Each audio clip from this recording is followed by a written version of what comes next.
veins, I've been driving this train.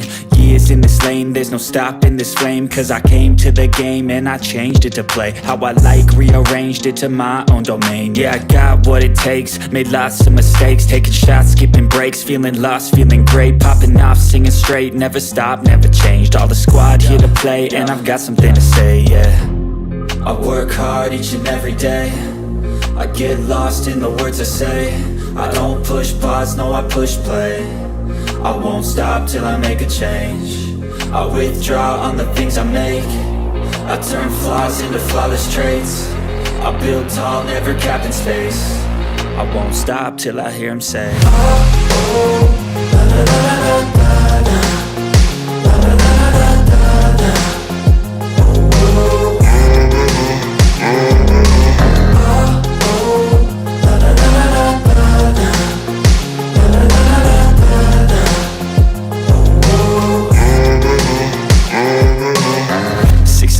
And I'm up again. I got tired eyes, need a cup of blend. That's right, in the AM, that's my only friend. No light, just the sun coming up on the horizon. I lose track of time, yeah, I move fast and climb a new class divine, yeah, true passion shines. And I'm through passing time, I choose stacking dimes. You snooze half the time while I move passing by.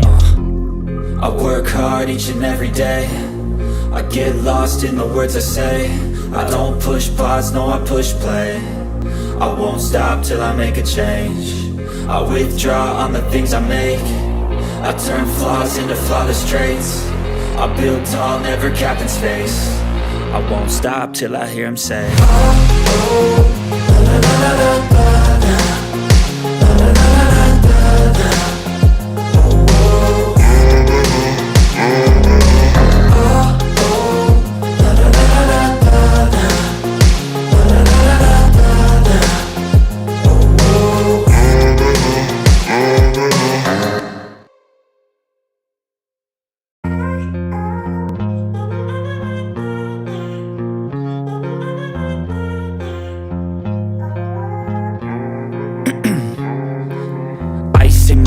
I've been driving this train, years in this lane, there's no stopping this flame. Cause I came to the game and I changed it to play how I like, rearranged it to my own domain. Yeah, I got what it takes, made lots of mistakes, taking shots, skipping breaks, feeling lost, feeling great, popping off, singing straight, never stopped, never changed. All the squad here to play and I've got something to say, yeah.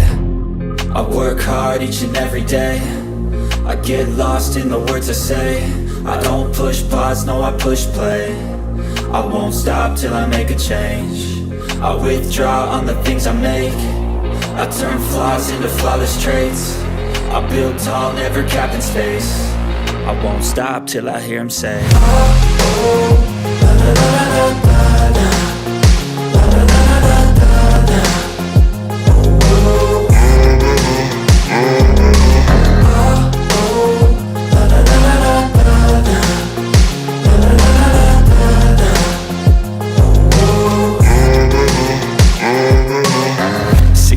And I'm up again. I got tired eyes, need a cup of blend. That's right, in the AM, that's my only friend. No light, just the sun coming up on the horizon. I lose track of time, yeah, I move fast and climb a new class divine, yeah, true passion shines. And I'm through passing time, I choose stacking dimes. You snooze half the time while I move passing by.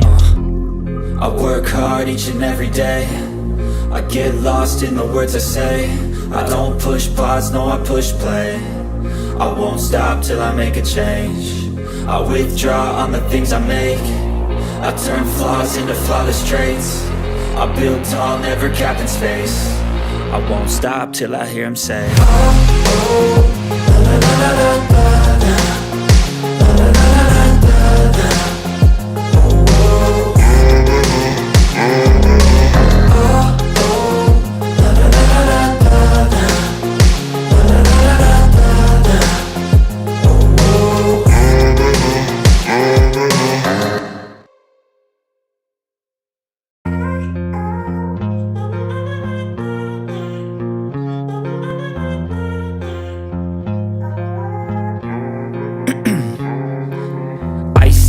veins, I've been driving this train.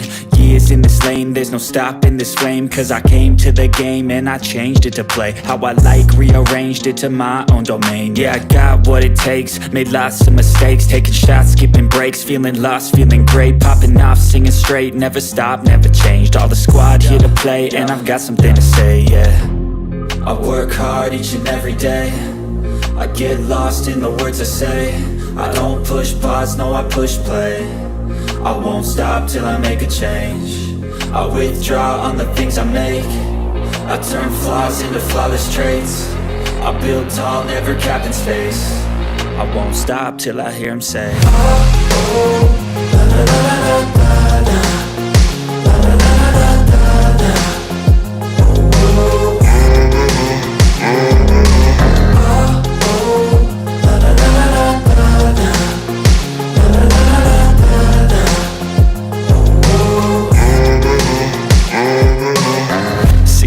Man, I'm up again. I got tired eyes, need a cup of blend. That's right, in the AM, that's my only friend. No light, just the sun coming up on the horizon. I lose track of time, yeah, I move fast and climb a new class divine, yeah, true passion shines. And I'm through passing time, I choose stacking dimes. You snooze half the time while I move passing by.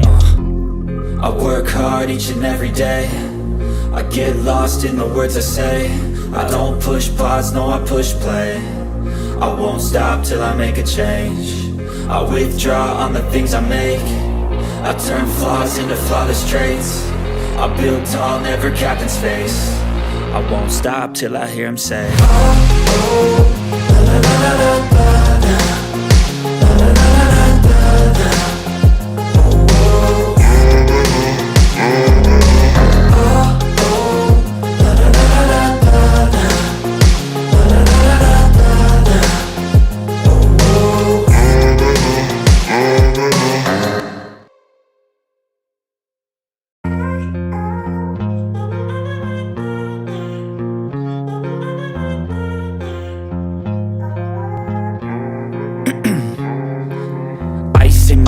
I've been driving this train, years in this lane, there's no stopping this flame. Cause I came to the game and I changed it to play how I like, rearranged it to my own domain. Yeah, I got what it takes, made lots of mistakes, taking shots, skipping breaks, feeling lost, feeling great, popping off, singing straight, never stopped, never changed. All the squad here to play, and I've got something to say, yeah.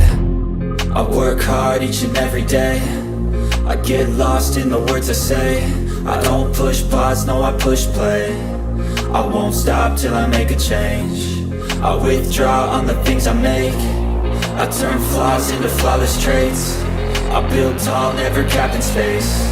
I won't stop till I hear him say, oh, oh, la la la la la la.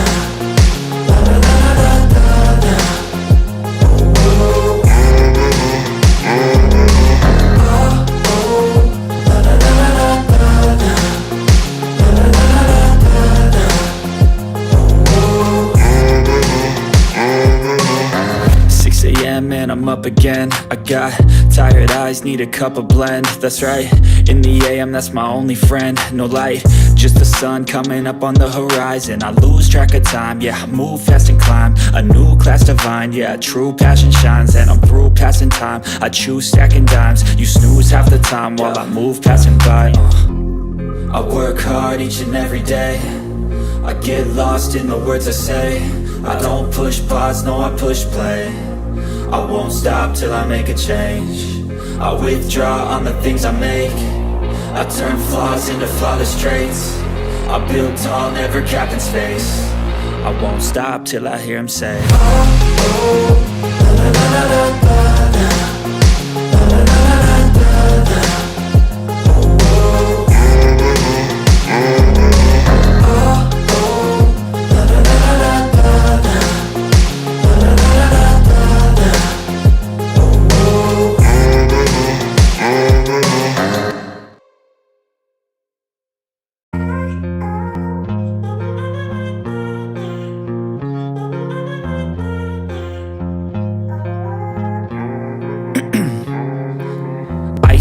veins, I've been driving this train. Years in this lane, there's no stopping this flame. Cause I came to the game and I changed it to play how I like, rearranged it to my own domain. Yeah, I got what it takes, made lots of mistakes, taking shots, skipping breaks, feeling lost, feeling great, popping off, singing straight, never stopped, never changed. All the squad here to play, and I've got something to say, yeah. I work hard each and every day, I get lost in the words I say. I don't push pause, no, I push play.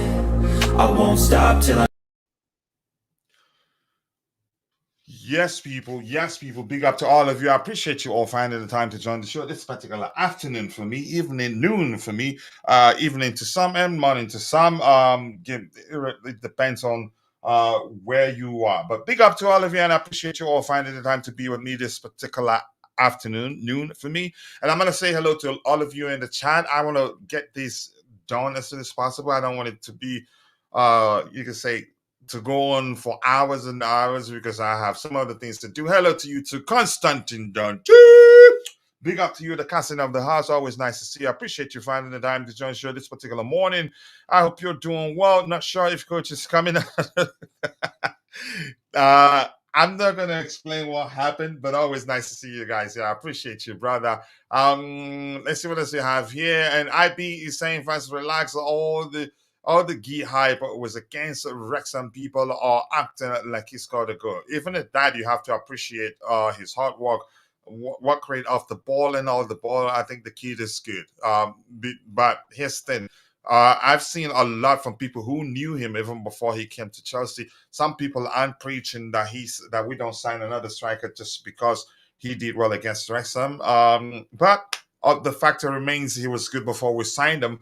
Rich Money Makers, a quick update on Nicholas Jackson is still injured according to my contact. It is still quite a bad injury, and there's a small chance he does a feature in some of the games.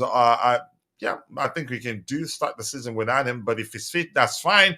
Okay, cool, I agree. Let's see what else we have here. Keep dropping the likes on the stream. I'm going to scroll to the very bottom. I'm not going to read your conversation because mainly what we have there is you guys exchanging messages, and we have Vic is in the house is asking. Okay, now I understand. There's a question mark there. So to read it properly, you're asking if anything new happened. Why are we coming? Why are we going live all of a sudden? Nothing new. I just wanted, because we missed the Blue Morning show. I just want to breeze through some of the items that we should have discussed during the Blue Morning show. And once I'm through with it, I could call it a day, except if anything new emerges as the show progresses. But more importantly, nice to see you, Namaya Fawale. Out to you too. I know you're frustrated, but it's not my fault. In all honesty, this time my alarm didn't work. I used Google Home, so I didn't know one of my boys plugged it off. So it didn't wake me up when it should, and it's not like I get it. My body clock should be used to waking up at that particular time, but it didn't happen. But that's by the way. Without wasting much of your time, we will start addressing the items we have lined up. Give me 1 second here. Let me place it properly. Before that, I want to breeze through some of the things that we'll talk about. Not too many of them, but chances are, because we keep it interactive here, we'll talk a lot about talk a lot about the items we have lined up. We will talk about some comments from Christopher and Kunku with regards to the manager's approach and all the items we have here. We'll talk about potential Cole Palmer's new role, Trevoh Chalobah's future, Chelsea's interest in Samu Omar-Dion, and we'll talk the imminent arrival of Philip Jorgensen. And big up to you too, Namaya Fawale. Nice to see you. I do hope you're doing well, and I appreciate you finding the time to join the show. And I have my bro. I hope you're not here to fight me. Let me read carefully. But first of all, the blue Tiffany game is in the house. I appreciate you finding the time to join the show this particular noon for me. I hope you're doing well. It reads, Coach, I'm watching your attitude and work ethic. You just got here and just talking about clocking off work early. You're moving like Sterling. It looks like you're the supervisor at your workplace. You always talk about clocking out early, clocking time and clock out time. Maresca turned Sanchez on a good goalkeeper. Wow. that's a quick turnaround for you. You never liked Sanchez, so um, tomorrow here we go. Okay, let's keep the topics in line. What I want to do is address all the items we'll have lined up and call it a day without wasting much of your time because that, with regards to Chelsea, nothing much is really going on. But the truth remains, I think towards the end of the transfer window, things will start happening. A lot of outgoings and maybe one or two more incoming. And that's just my opinion anyway. Give me a second. I want to address something quickly and I'll come back to you. But while you do that, we have a total of 38 people watching, but only 21 on YouTube, the rest on X.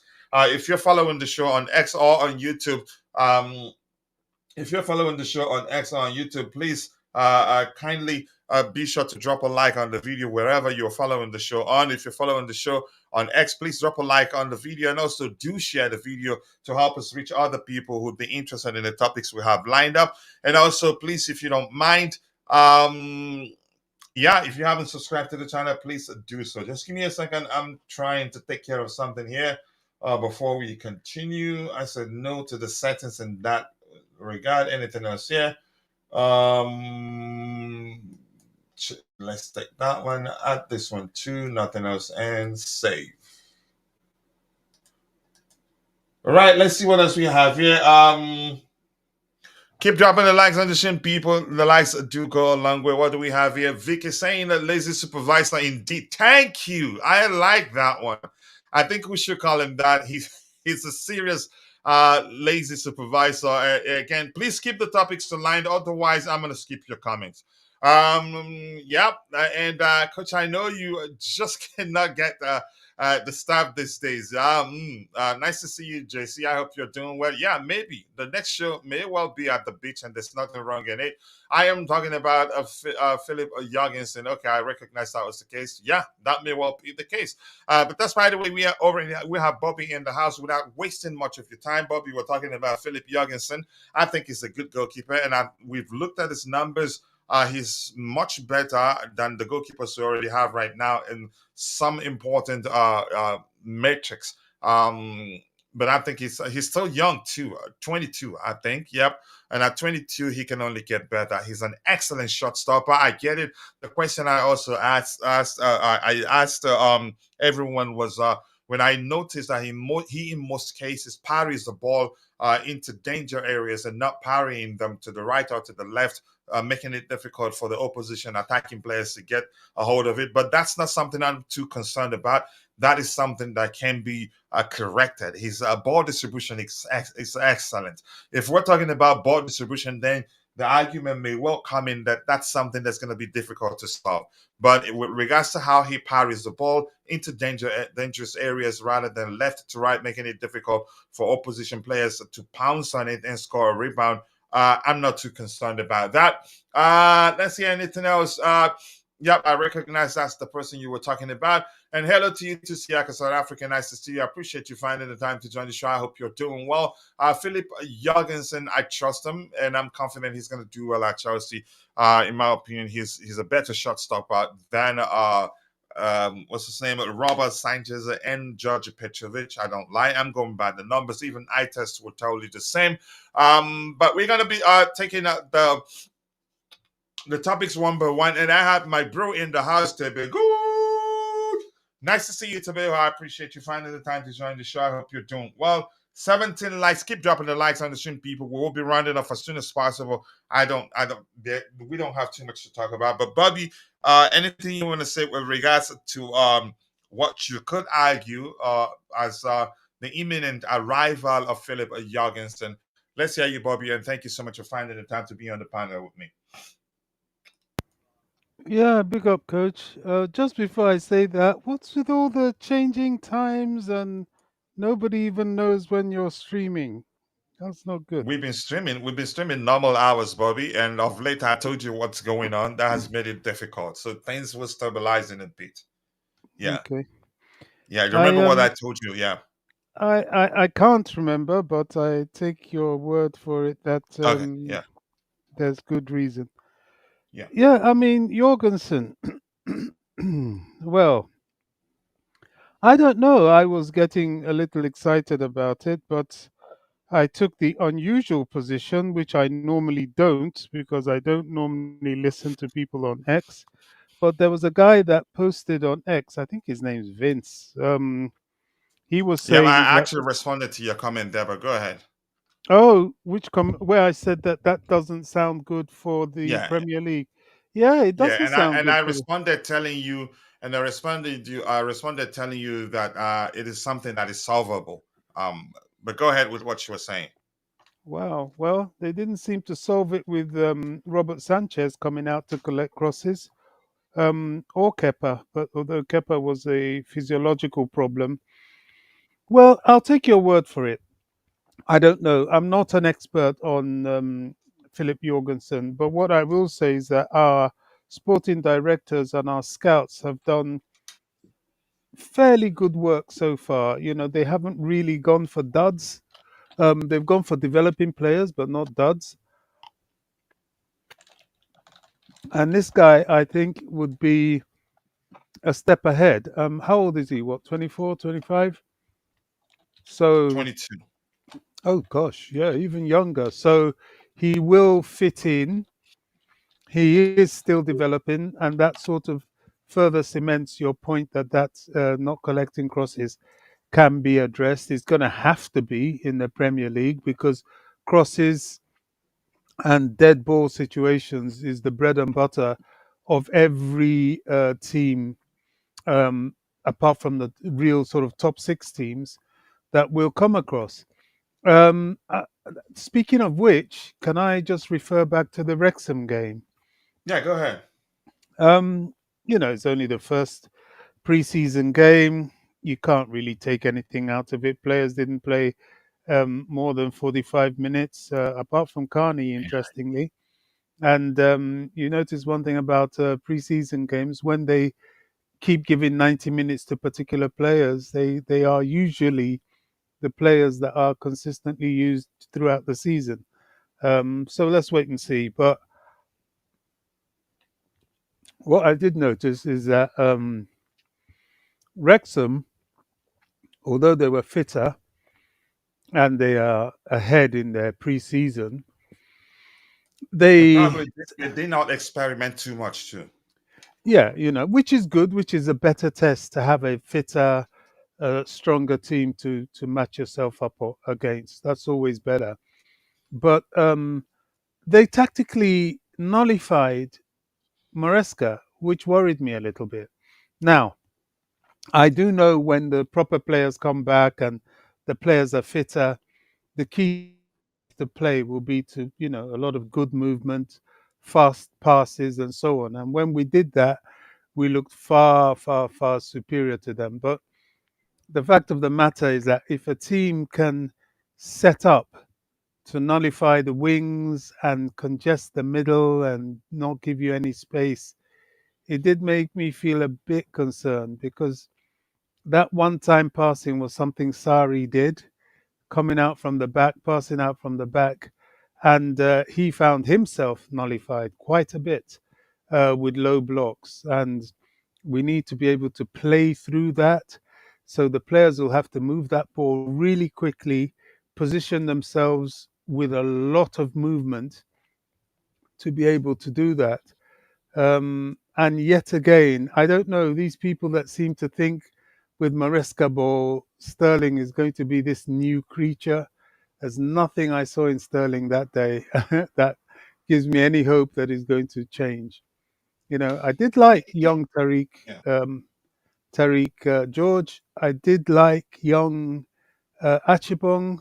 Um, I certainly liked Guiu. I think I wouldn't be upset if we kept him, if we didn't get a striker and just tried him. I think the kid has a lot about him, a lot of endeavor, a lot of will, and he will get in the right positions.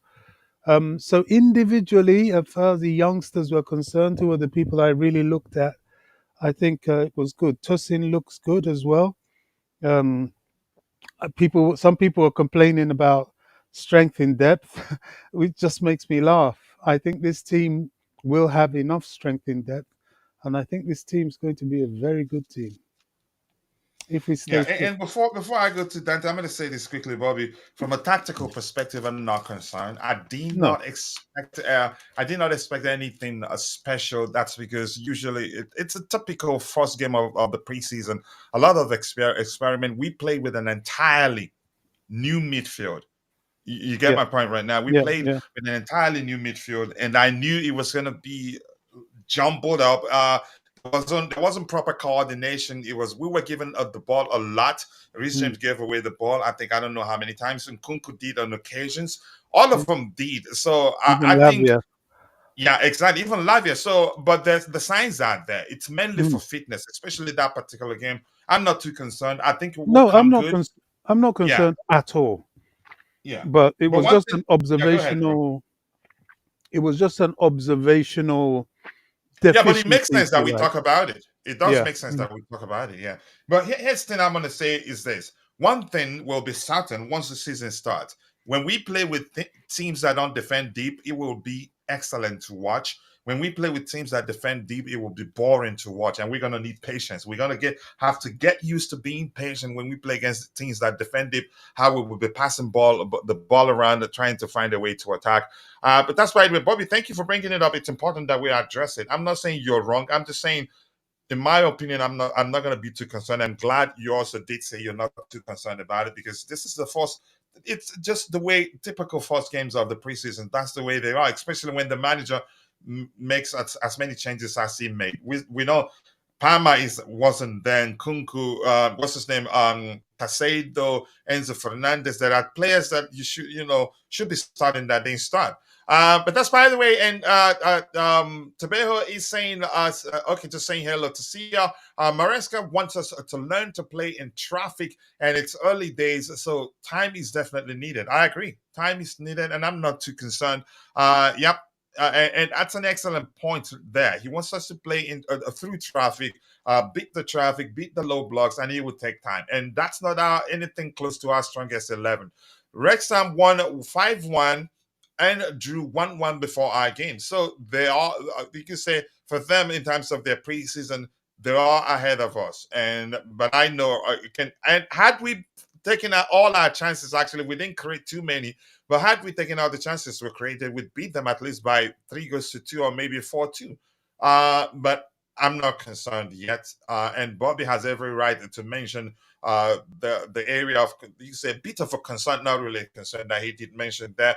But Tyrique, it was a refreshing to watch him. Such a talent. That, like, as I've told people, irrespective of how many players we lose, we still have a lot that will come through the academy, and there will be influx of talent as long as Cobham, as long as the Chelsea youth system exists, because it's So just like one of the best school in town where parents want their kids to go and get football and education.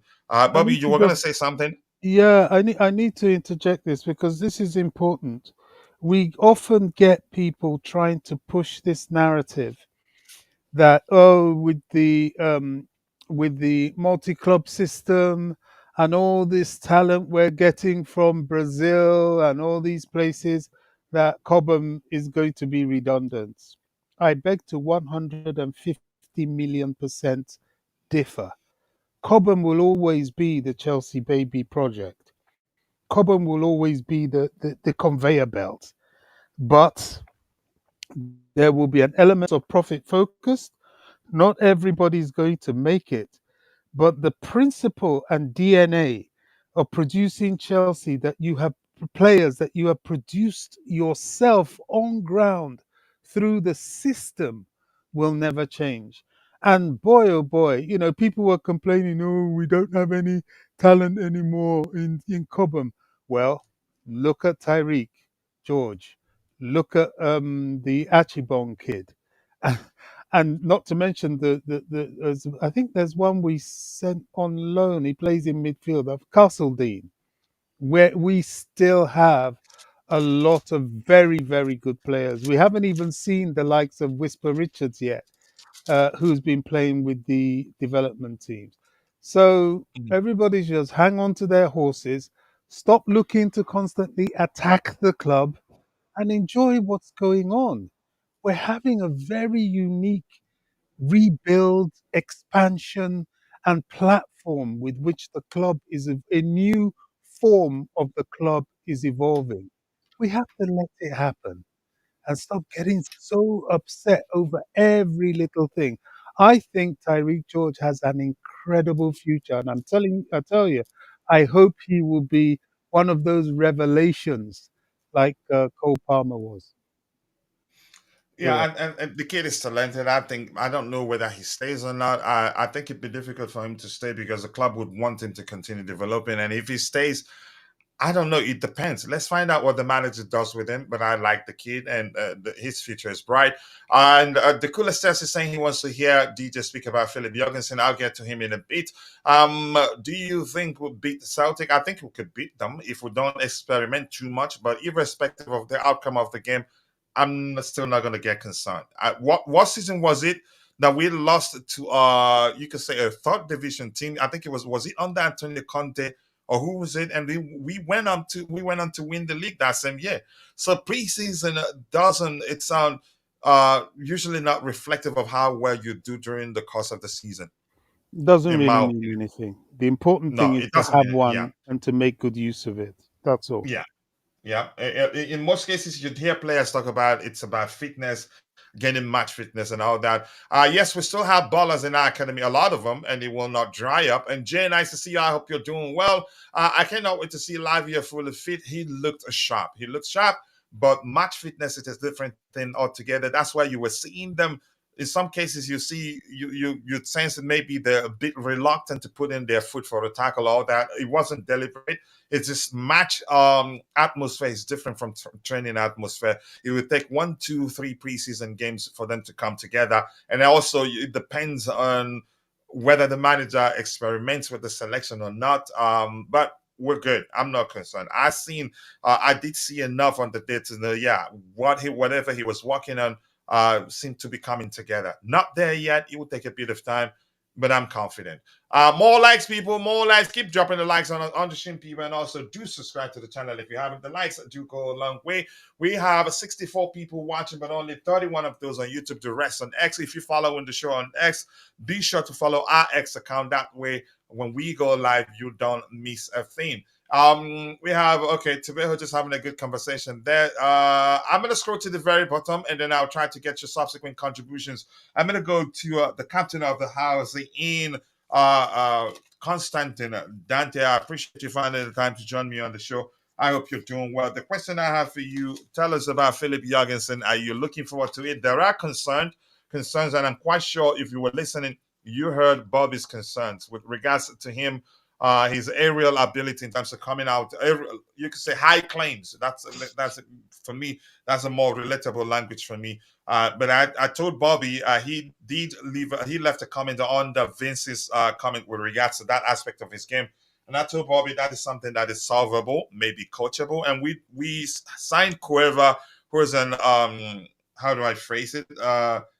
Is it aerial special or depth? I don't know what language to use, but I think he also will help solve that Signed problem for me. a It's not, set piece coach. yeah, the set piece coach. I think he will help solve that problem. I'm not too concerned about that. But let's hear about Dante. Dante, is that something you're concerned about? Yeah, big up, coach. Big up, Big up Bobby, to you, bro. I and appreciate you DJs joining. here I as Big hope up, well. you're doing Dante. well. Big up, Dante. Everyone in the chat, big up. Yeah, look, I'm not concerned because I've looked at him play a few times. Checked him out a bit more today, earlier on, and although he's not the tallest keeper, I mean he's 6'3", so it's a perfect height. It's not too tall, not too small. That right in the middle. He's not going to get all those aerial balls, but what he does really well is he gets them very quickly. He's got very quick acceleration, which I spoke about the other day. He's much quicker than any other keepers we have, his acceleration. And he always, the ones that are in the air, you don't get that many in the Spanish league. It's not quite the same, but he does get to them and he just really punches them really far away. So he doesn't really go for the grab as much in traffic. He likes to punch them really far away. But the thing is, he gets to it because he's super athletic and he gets to those balls pretty easily. So I have no worry about that. With a bit of more coaching and a bit more as he gets used to the Premier League, I'm sure he'll realize that it's a bit more physical and Might need to work on that, but as long as he gets to it, punches the ball out really far away, it's not a problem. So yeah, I'm not too worried about that. I don't see that being such a one of those skills that it's going to worry too much, in my opinion. I'm more impressed by his passing, his especially short passing, how good he is on the ball, how well he can play on the ball. He's much better than what we have on the ball, way better. You saw those videos I posted in the group chat as well, coach, and Mhm. he's But very I did see, comfortable with and it. I'm also going by this spider chart. The spider chart says a lot here. Yeah, His it tells you a his lot. shot pass is excellent. Shot stopping better, way better than the two goalkeepers Way we better have. as I'm well. comparing him with Petrovic and Sanchez for defensive actions, which describes his super keeper ability. He does really well. For me, these are areas he can improve upon, in my opinion. But go ahead. Yeah, like you can see there, short percentage passes. He's in the high 90 percentile. I think even 98 or 99% this season of short passes completed. That's how comfortable he is and good on with the ball at his feet. Very comfortable. So that's what Maresca wanted. That's what we needed for his system. He's obviously looked at Sanchez and said, "Yeah, okay, you're okay, but you're not good enough for what I need." Uh, so he's perfect at that. Obviously, the shot stopping is a big bonus. Usually, some of those keepers are not that good then with shot stopping, but he's actually very good at that as well. He's in the high, he's a 90% save there as well. So he's a very, very smart purchase. He's not expensive. He's got a modern day skill set that a lot of people are after, and there's not too many keepers in the world these days with that skill set that they're so good with the ball at their feet. They can do all tricks and juggle and do everything. It just shows that he's very, very comfortable with the ball at his feet, and he's a very uh, he's a he would be, if he's not a keeper, he could be like a defender and play as centre back or something. I actually read an article that saying that he did play earlier on when he was younger. He used to play as an outfield player as well. So that's why that's why he's so comfortable on the ball, and that's come to him. Obviously, he didn't make it there, but he made it as a keeper. But yeah, look, he's a perfect addition. Very smart signing, like I said, has all the skill sets we need. The balls in the air, I'm not too worried because he gets to them very quickly. He's much more athletic, much more stronger than both the keepers we have. So yeah, and his reflexes are super, super fast. He's got amazing reflexes. Much better than Petrovic, way better than Sanchez. But Petrovic was pretty good with his reflexes.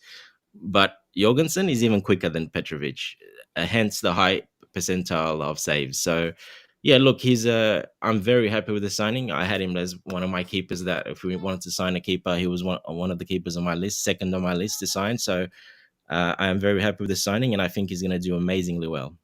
Have we signed them already? You're saying you're very happy with the sign. Have we signed them already? Well, pretty much, coach. It's almost done. I told you, he's followed. He's done he's done the following on Instagram. Everything's all the accounts at Chelsea. He's joined all the accounts everywhere. It's pretty much over the line. Even Fabrizio was saying it's pretty much done over the line. It's just figuring out how much Villarreal want, another million or two or something. They're just negotiating on that. But And personal Fab is terms have saying been we're not too agreed. far apart. Personal terms have been agreed. Everything's been agreed. It's just the price, and they're only a couple of million apart. So they're just, I don't know what they're doing. Who knows? Maybe a sell on, or who knows what they're trying to add Villarreal. But it's pretty much done. I will say it's 95% done. All right, I'll catch up with what we have in the chat, and I'll give DJ Sav the opportunity to speak. Let's hear his 2 cents on our pursuit of imminent arrival, you could say, of Philip Jorgensen. Let's see anything else. Dressek, big up to you too, Mike and Noom. Nice to see you. I hope you're doing well. And Marc Retifi saying, let's hope he doesn't push someone in the face and giving away a pen. I don't think so. I think that brings up the fact that I forgot he's fearless. You see the sort of fearlessness we had again that Petr Cech had. He has that sort of fearlessness. Exactly. Always puts his body, his head, whatever that it takes to stop the ball from going into the net. And for me, that is something that must not be taken for granted. There, I am okay. Let's see what else we have. Yeah, keep dropping the likes on the stream, people. The likes do go a long way. Nacho has said so much that the Bluetooth game has gotten mad and timed them out. People go and subscribe to Tobago's YouTube channel. Let's help him get to 1,000 subscribers as soon as possible. He deserves all the encouragement he can get. As soon as he gets monetized, I think that will encourage him quite a lot. It's not easy to dedicate time, effort to be producing videos or going live. Shanks is in the house. Ooh, Shanks is in the house. Everyone take cover. Shanks, nice to see you. I hope you're doing well. More likes, people. 32 likes. Let's get the likes up. We should be doing a lot better than 32 likes. 87 people watching, 42 of those on YouTube, the rest on X. We can do much better. Big up to you too. I hope you're doing well. Anything else to address here? Yeah, Nacho annoyed the heck out of you, and I understand. And Siaka is saying we at CFC need a keeper who's good at saving at seven, at 7 balls and good with cooperation with the defenders. Plus, good at his feet. Yeah, that's all. And Jorgensen is star plus bulky. Jorgensen, those attributes he has. Again, one thing as he matures, he will learn to command his area very well, and that can be coached too. So I'm not too concerned. The kid is 22-year-old and will improve. And goalkeepers, they do age as fine wine. I've learned that over time. DJ, big up to you. I appreciate you finding the time to join the show. I hope you're doing well. Let's hear your thoughts on Philip Jorgensen. He fits the manager's the profile of goalkeeper that the manager is looking for. But here's the thing: more importantly, he's an excellent shot stopper. I know Bobby wouldn't even mind an excellent shot stopper over a goalkeeper that's good with his feet. But this kid, he's good with his feet. Excellent ball distribution. He's a good sweeper. Keeper comes off his line to help save the situation, and he has excellent distribution too. So the guy, you say the perfect fit of a Maresca ball, and I'm glad we're going for him over. Is it Jorgensen? The Leicester City goalkeeper. I've seen Alex. Let's go back saying that he prefers the Leicester City goalkeeper. I think he's a better goalkeeper. Even Roberto De Zerbi wants him I think he's at Marseille right now, but he chose us over Marseille. But DJ, let's hear you. Yeah, big up Kachilla, big up everyone in the comments. Big Can you guys hear me? too, bro. I hope you're doing well. Yeah, I'm good, brother. I'm good. On this guy, listen, I've seen a few highlights. I'm not going to say I've seen the guy play. I've seen highlights of him. Yeah, there's lots of likes and there's a lot of dislikes towards it as well. I think my only concern about him is I think when there was talk of us signing him, my understanding is a lot of Villarreal fans were actually glad to see the back of him go. A lot of them, I think there were some streams that actually said they were doing one of them saying they were happy to see him go because he's not as great as everyone makes him out to be. Now, look, I'm not going to judge him until he actually comes to the club and sees what we can do. When you say, just quickly, bro, when you say, I'm glad you and I have a good chemistry, so you're not going to get offended that I interjected there. Go for it. When you say that the Villarreal fans, they're doing the same thing, was it Man City fans were saying about Cole Palmer, some of them, it's just the way of them coping with the fact that they're losing a good player. They were saying, look, the player that hasn't even played, I think, 5 Premier League games, and we're paying that much money for him. I think we've seen that some Leicester fans were saying that Driscoll Hall isn't that good. We've seen it is always like that. And then Barcelona fans, the moment it was clear that, what's his name, Marc Guiu would join Chelsea, they started saying he was never good after all. I think we Chelsea fans, we do that too. So that aspect, I'm saying maybe it's just them. They're not just happy he's leaving, but go ahead. No, maybe that is the case. Because sometimes, I get that. You do get some fan bases that will actually come out and say, well, they're actually say the opposite of what they really mean. I can understand that. I think the amount of times Chelsea fans say about some of our players that we let go really deep down inside, we actually gutted to see them players actually leave the football club. Right. So I can understand that kind of perspective point of view in that way. I think my thing for me is, if this guy's better than Sanchez, I'll have him all day long.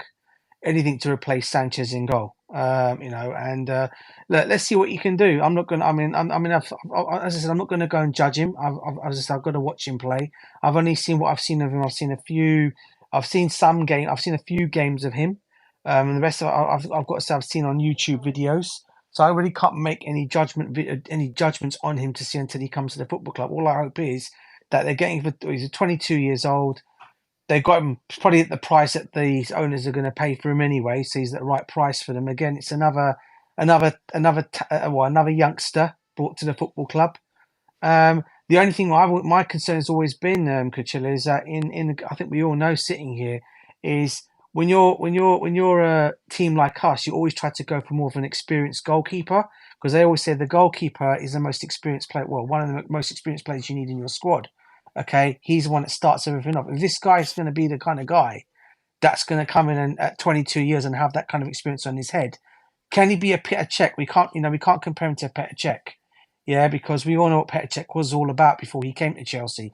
He wasn't the only goalkeeper. He wasn't the only. We were not the only club that he was going to go for. Manchester United wanted him as well, if you guys remember, before he signed for us. So I'm not saying this guy is bad. All I want to see is I've got to see for myself.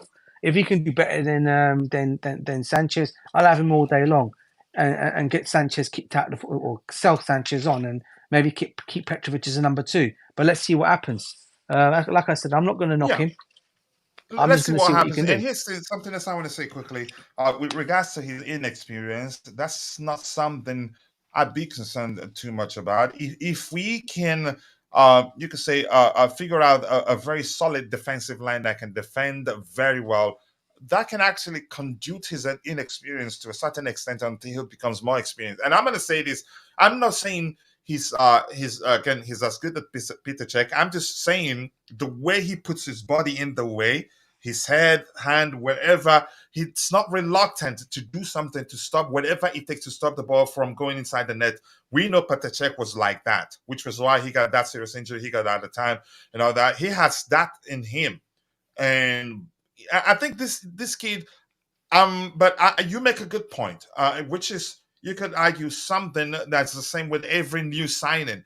There is some measure of experience. Even there's no way telling if we sign Diogo Costa, he comes to Chelsea and becomes one of the best goalkeepers in the world. There's no way to say that would be the case. But at least you have you could say a settled mindset, knowing that okay, he's established his experience, he's been there, done it all. That you could say reduces the measure of you could say doubt you'd have if we sign Diego Costa. But I think this kid will do well. I think he will do well. From what I've seen, what I know of him, we will find out. And hopefully, all we can do is hope that he comes in and does a good job. And we'll find out. Let me before I go to Dante to see if he has anything else to say, because he's heard you speak, and I think he's well acquainted with the goalkeepers we were linked with. And Dante's, I know his preference was Valles, also in La Liga too. Correct me if I'm wrong.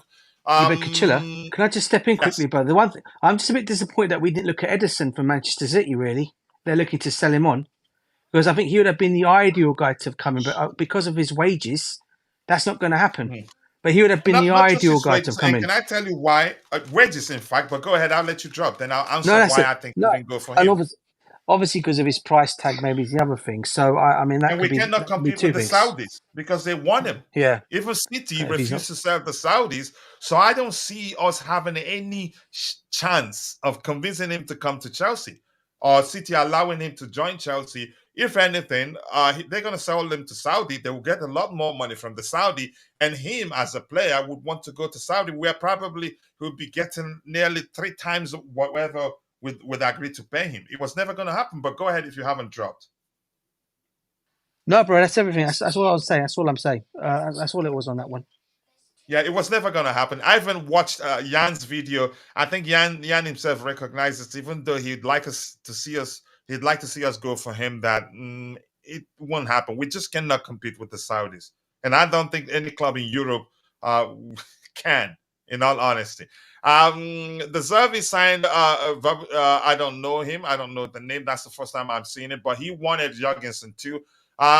You're being sarcastic. That's up to you. And let's see, Proper Charles, nice to see you. Pepe, Chelsea FC, please refrain from using more than 3 emojis, otherwise you're gonna get timed out by the machine that's policing the chat.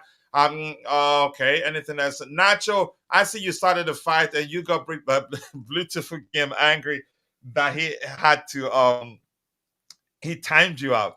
Okay, let's see what else we have here. Well, I listened to different Villarreal fans' view, and they are divided just like us. It happens all the time. Some people, naturally, what they do when players leave the club all of a sudden is to start saying he wasn't good after all. And Chelsea fans, even though sometimes when we try to sign a player, and the player, if for one reason or the other, the deal opposite of the player fall through, you'd see some players saying he's not good. That's it. I think that's something that's common with every fan base you find yourself in. Marc Guiu is a baller. Anything else here? Is he going to be starting over Robert Sanchez? In my opinion, I'd say it's a possibility given the fact he's better, his distribution is better, and he's, in my opinion, we've seen the statistic there, he's a better shot stopper. But I think if it comes in, he's gonna, except if he joins preseason on time and the manager takes a good look at two of them and decide, yeah, he's the guy for him. I'm not the manager. I might be here. If I tell you now, I can't sit here and tell you that definitely he's going to be starting over Sanchez. I'm not the manager. Chances are, the season start, we'll still see even Petrovic starting. You don't know, but I think that's a few. I don't see Petrovic starting, but you get my point. Let's see. Villarreal fans said it too early for him to have such a big jump. He just had one good season. Yeah, you see their judgment there. He just had one good season. Too early for a big jump. Too early. Maybe the line. My understanding of that is just the scent that he's leaving them. Jorgensen will be doing crew turns in his own 6-yard box and helping Rice with his assist. At least that's another way to see it, right? And I honestly do like that one. And the Maya is saying, Coach, what do you make of Chilwell's situation yesterday? Nothing. The only thing I didn't like was him fighting the Wrexham captain. I think that was unnecessary. It's a contact game, and what happened didn't even amount to a foul in the eyes of the referee, and also me in particular. Let me just speak for myself. That wasn't even enough to be a foul. Why should he start? You could say shoving in. It just doesn't make sense. He needs to do better than that. Anything else? Aren't you giving too much sound bites to a goalkeeper, or is he a starter? I don't know. I'm not the one to decide whether he's a starter, or let the manager be the one to decide. Goalkeeper is a very important part of Enzo Maresca's system, and it's the club and him. If the club and him think he would do well, let's sign Philip Jorgensen. I think we're going to get the deal over the line soon. Ederson made a statement today. He's not leaving. He made it clear. So probably City, I don't know, they found common ground. Common grounds, in my opinion. I'm not sure what happened. He was on the verge of traveling to Saudi for medicals and all the stuff we heard out there. We have signed 3 keepers now, 60 million. Our director's talent ID is poor. I mean, that's another way to see it.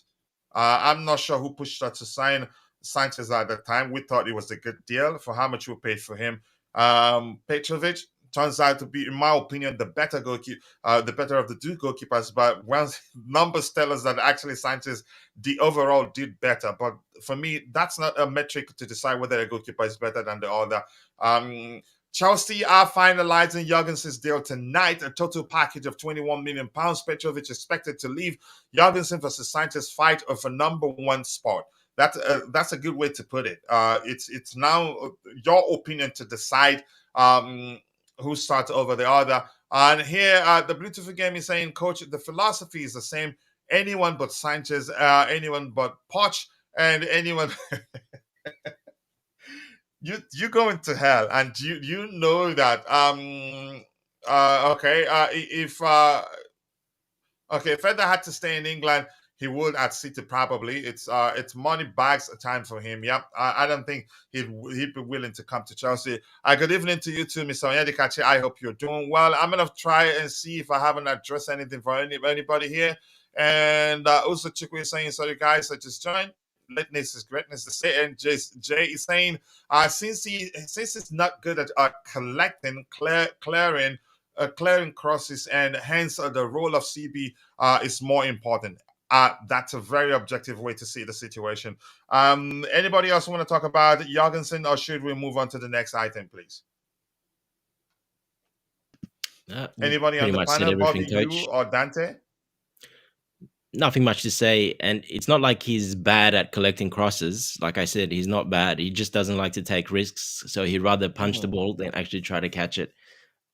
Which I see that as I like that We saw Sanchez at the end of the season there when he came in, trying to go catch some balls up in the air, and he was all over the place. He couldn't even get a hand on it. His body shape was all out of body shape. It was wrong, and he was shocking. He couldn't get even his hand to it.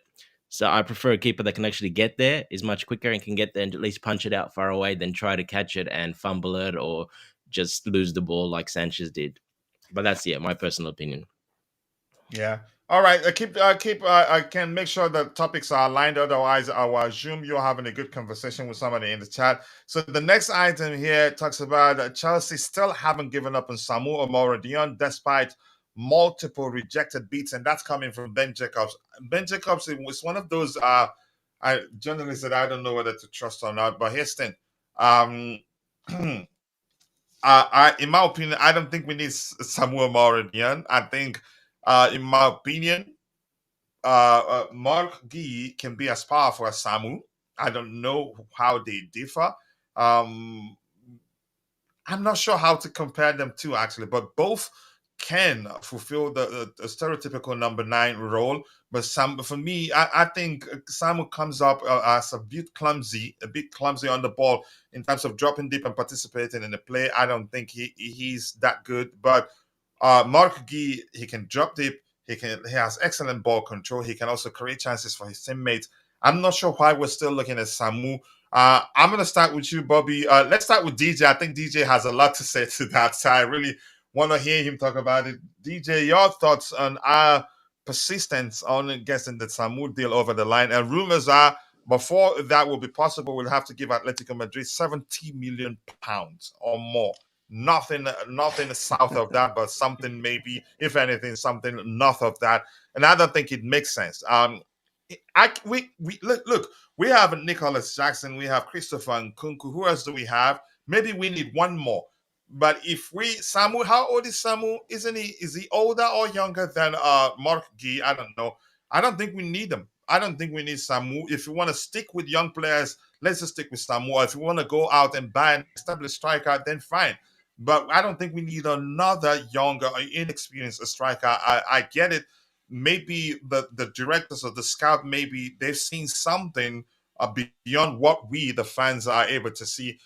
So I'm not sure what to make of the situation. But DJ, let's hear you. I know you have a lot to say about that. Hey, listen, Kachilla, I said this on my Twitter space, on my X page. I said, what are we doing here? Yeah, I mean, look, we got Nicholas Jackson. Do we really need to bring another player that is similar to the guy in terms of ways of playing? Obviously, Marc Guiu, as you said, we got this Marc Guiu in as well, who I think, looking at him the other night, he does look okay. I thought he played pretty well. But bringing in this guy now, don't get me wrong, he probably is a talent from Atletico Madrid. I'm not going to lie and say he's not. But if we're going to look at that, spending that kind of money, you look at that market and you think you can put that bit of money down extra, okay? And I'm not sure, obviously, but again, it comes down to the wages again. You can go and get yourself a top class striker. We're going to go and do that, which is what I feel the club still needs. I mean, I know people are saying that we've got Nkunku, we've got Guiu, we've got Jackson, but if we are going to go for a striker, okay, which looks like these guys, I don't know who's. I think once again it's Win Stanley and Stewart that are on obviously watching this guy. Okay, again, I'm thinking to myself, there are other players out there you can possibly go and get. You want to put that little bit of money, you probably even get him even cheaper. Probably get Vlahovic from Juventus, maybe, if you're going to go and choose a guy. At least he comes with experience. Okay, he's not even that old. He's not even that old, Vlahovic. As you bring him in, he could possibly come and do a job there. You got Ivan Toney at Brentford. I mean, people say he's a bit too old. Another one who could possibly come in there and do the job. You don't need another youngster. You need to, if you're going to bring another player, striker in, as I said, you need to bring experience in. And for me, he's not the guy. I mean, don't get me wrong. He's probably a good striker. I've not seen the kid play, to be fair, so I can't make any judgments on him. But from understanding from a lot of what people are saying, the guy is a talent. But we keep going to that same word again: talent, talent, talent. As much as we got all these players already in that are talented, just go for someone a little bit better than that. Go for someone who's already experienced, who's been there, done it, and seen it all. Yeah, and I know you don't like me mentioning his name all the time, and I know you don't want him at Chelsea. I'm going to keep saying it again. Put that bit of money extra down. Go and get Victor. Go and Is get that Victor gonna lead Osimhen, man. DJ? Victor You Osimhen, mentioned man. him. Is he gonna lead to us taking it outside? No, you're my bro. I know. I know you I don't know like me you mentioning understand, it, bro. but go ahead with what you're Yeah, saying, I bro. understand where you're coming from, brother. I understand where you're coming from. If you're looking at, all I'm basically saying is 70 million quid, right? Yeah, for him. You put a little bit more money down. You get rid of Lukaku, possibly, and another one. You could possibly afford to get Victor Osimhen through the door, but we can't because And we to all know help you, why. we're already getting 100,000 weekly from Malangsa. And on top of that, that's more wages off the bill, right? So look, on top of all that, brother, all I'm basically trying to say is, that's more wages off the bill. Okay, so that could help possibly finance the Victor Osimhen deal if we really need to go down that avenue. That is a strike I've been crying out all summer for. If not him, go and get me Gyökeres from Sporting Lisbon. They're the two strikers I'd say. I also mentioned Vlahovic and threw him in there. I'd rather have Vlahovic in the team than this guy. Not that as I keep saying, not because I don't rate this kid. I think he's a good talent, but we've already got enough of talent already at the football club. Bring in someone who's recognised, someone who's already been there, done it all. One of those three strikers and even an Ivan Toney in there. Bring any of those to me, mate, rather than keep going for these youngsters. I'll be happy. But nothing against the player, by the way, because as I said, what I've seen of him, he looks a talent. But again, we've got too many of them at the football club already, bro. Do you know what I'm saying? Yeah, I don't think if we're gonna still do that, it shouldn't be a young player as him, an inexperienced as him. I think Marc Guiu, for me, he's a talent, he's a beast, he's Yeah, pressing. he is. Even you see my analysis of him on X where I talked about his Yeah. strengths. That kid will do well. Jeez. And I'm gonna remind people again: had Xavi remained Barcelona's manager, I don't see him coming to Chelsea. I think the change of manager at Barcelona probably led to him agreeing to join Chelsea. That's because he knows if he's smart enough, he should know that what's his name, the former Bayern coach worked with Lewandowski, and there's no way he'd be starting. Marc Guiu would be starting over Lewandowski. So for me, if we're looking for a more traditional number 9, and he has it. It's just that he's well-rounded. It's not just stereotypical number 9. He can drop the participate in the play and all that. Why go for Mauro Doom again, who's still a bit clumsy? He's just your stereotypical number 9 doesn't do much in terms of dropping the and participating in the play. But let's see what the club does. And the Bluetooth game is saying, Coach, I feel bad for timing out Natalini. I think he's actually really a Chelsea fan. That's another way to say sorry to him. But the truth remains, much is the current payment to get this goalkeeper? 21. I think it's given how good it is, 21 million pounds plus for me, plus the add-ons for me is an excellent deal. Samuel has always been the plan, Coach. That may well be the case, Terry Diamond. I think we still get him over the line, but I wonder what we're gonna do with Marc Guiu if we sign Samu. Yep, keep dropping the likes on the stream. Okay, Samu is 20. And how old is Marc Guiu? Who is this Samu that's 20? Marc Guiu, is he 18? He's 18, right? Coach is 18, yeah. It's 18. Yeah, Someone Marc Guiu just turned 20. He was 19, and he just turned 20. Okay. So I don't think we don't need Samuel already, in my opinion. I don't know why. Again, I'm gonna say this. Maybe the scouts and the directors, they seen beyond what we fans, and I in particular, what I've seen, I think is a bit clumsy, dropping deep, and all that. Chelsea fans that are wearing Manchester United mask, possibly. These owners go with the future predictions from their AI exploits. If the algorithm fits, then they just go get that player. Watch the space. That may well be the case, but we'll find out. Keep dropping the likes on the stream, people. The likes do go longer. I'm gonna scroll to the very bottom. Then let's hear, Bobby. Let's hear your opinion on our persistence on getting the Samu or Mauritian deal over the line. Even though we're hearing that it takes something north of, or maybe 70 million pounds to get Atletico Madrid to change their stance, because they've been saying they don't want to sell him. So, but they say money speaks. Maybe if we pay something close to that, or maybe beyond that, they will listen. But let's hear you, Bobby. Is Bobby still there? I think he said, I'm going to continue. Coach, yeah, go ahead. Give me 5 minutes. I'll be. Okay, all right. Ready. All right, no worries. Samoa Moradian, no thanks. If they do it, I won't be happy. We don't need a striker. Get me Tone. If we're gonna sign another striker, let's try and go for experience. But good luck to us that happening. Gallagher is part of the funds to secure the deal with Atletico Madrid. That may well happen because they want him and they'll be speaking with Gallagher's camp. So we may well see that happen. Let's see what else we have here. We don't rate Syria. Our strikers, Lukaku, Skamaka, Lukman. We learned from our mistakes. That may well be the case, but honestly, I don't know. Marc Guiu is 18. Guiu is a bit of it's a bit of a Pedro in him, but physically stronger. That may well be the case. But I think he's a beast, honestly. Apparently, West Ham is leading the race to get Jean Duran and would like to get him as a striker. I mainly prefer Ivan Toney, Crescencio, Somerville, or Jonathan David.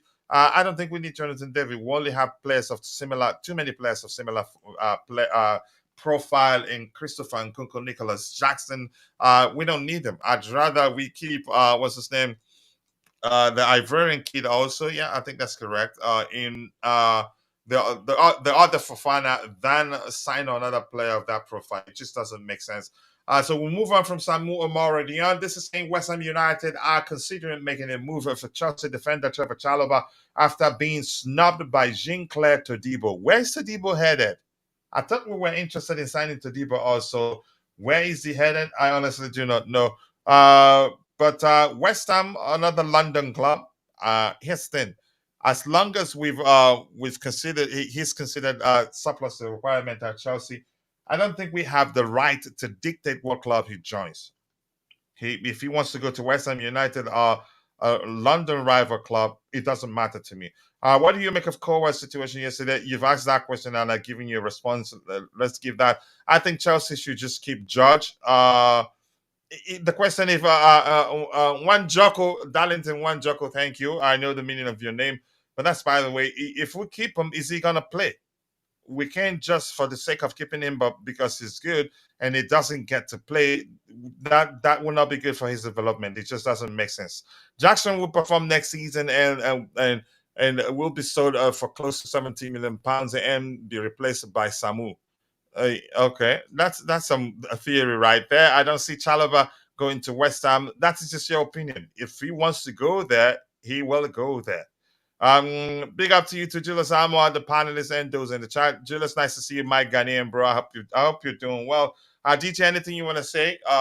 We don't have the right to dictate where he goes, and I wouldn't mind even if he joins Arsenal. Honestly, I don't mind. Who's his Chalobah? If we say he's surplus to requirement, then let him go where he can. We have no right to dictate where he goes, and thank goodness that's the case. But let's hear you. No, I get what you. I mean, I still keep hoping that he will stay, but I keep the more and more comes out stories looks he's going to go, and it's not just obviously I've heard it's not just obviously Arsenal that are looking at him, West Ham. I also had Manchester United also in the mix for him as well. So that's they're three good clubs. If you take how. I take my my hate towards all three clubs away for the moment. You have to look at the three clubs and say they are still good clubs you could go to and can still improve them as a defender. So for me, they're going to be getting. I think they're going to get one of our better defenders. If he does go to that club, like you said, who are we to dictate them to where he can go? The club don't want him to stay anymore. Then the kid should be allowed to go where he wants to go. At the same time, as a fan, I'll be gutted to see it happen because I know. Dante's take on Chalobah. I get he's got a different opinion and view, but mine on him is slightly different. I think Chalobah. I think Chalobah finished our better defender last season. Towards the end of last season, was far better, a better defender than Desassi. And if I was to make any kind of sale this summer, okay, now that if Fofana can stay fit and we've got the other two, I'd probably keep Chalobah and probably sell Desassi, but that's not going to happen. So. Yeah, as he said there, who are we to dictate where he goes? And if he ends up at one of those clubs, he just improves any of them. So I'll be gutted still to see him go. I hope he does well. If it were up to me, I'd keep him. If it were up to me, I'd keep him. But here's where one thing, again, I have heard all theories. It depends on who you speak with. I think there's more to the situation that we do not know. because the Yeah. argument that he was left at home because the club is looking to sell him doesn't fly. We're also looking to sell Amanda Broya, aren't we? Yeah. And he was taken Yeah. again, and he's in the US with the rest of the team. He actually played our first game. So I think there's something we do not know about the situation. I think we get to hear about it maybe in the future. I don't know when. Maybe when he speaks publicly. I don't think it's just down to him being surplus to requirement, but that's, you can say, the definition with here, irrespective of how you see it, as long as the manager says or the club says, yeah, we don't want you. The most correct term to use to define the situation would be surplus to requirement. But that's by the way, and we have Julius Amor here saying Dodi Petrovic is expected to leave Chelsea, and it will be Robert Sanchez versus Philip Jorgensen for number one spot. Sanchez is expected to start the season as first choice goalkeeper. Okay, let's see what happens there. That's why he has to be kept, because he is a good player. Than who CMA? Okay, develop if given chance to prove his worth. Okay. You're talking about Judge. It's not that simple. It's always a risk keeping a young player, because let's see. Everything comes down to the manager. If the manager feels like he's going to get enough game time to still continue developing properly, that's fine. But if that's not going to happen, I'd rather he goes out on loan to a club where we'll be assured he'd be starting games, preferably a Premier League club. But that's a small opinion. Whether that happens, we will find out. Yes, people, keep liking the video. 40 likes, and we are how many minutes into the show? 1 hour, 11 minutes into the show. 102 people watching, 45 of those on YouTube, the rest on X. If you're following the show on X, we appreciate you. And please do us a favor, take a second to drop a like on the video on X and share with people who you know that be interested in the topics we have lined up. And if you haven't subscribed to our YouTube channel, come over here and do so. Would really appreciate that. Thank you so much for saying that. United are looking at him indeed. I've seen that before. Yep. So they may well be. I just hope they add 40% arrival tax if we do sell Chalobah. Trust me, the owners, one thing I've learned from them is that they don't undersell players, except in certain, you could say, situations where the risk of, even in most cases, even when the risk of the player leaving as a free agent is there, they still get sizable fees for the players they've sold so far.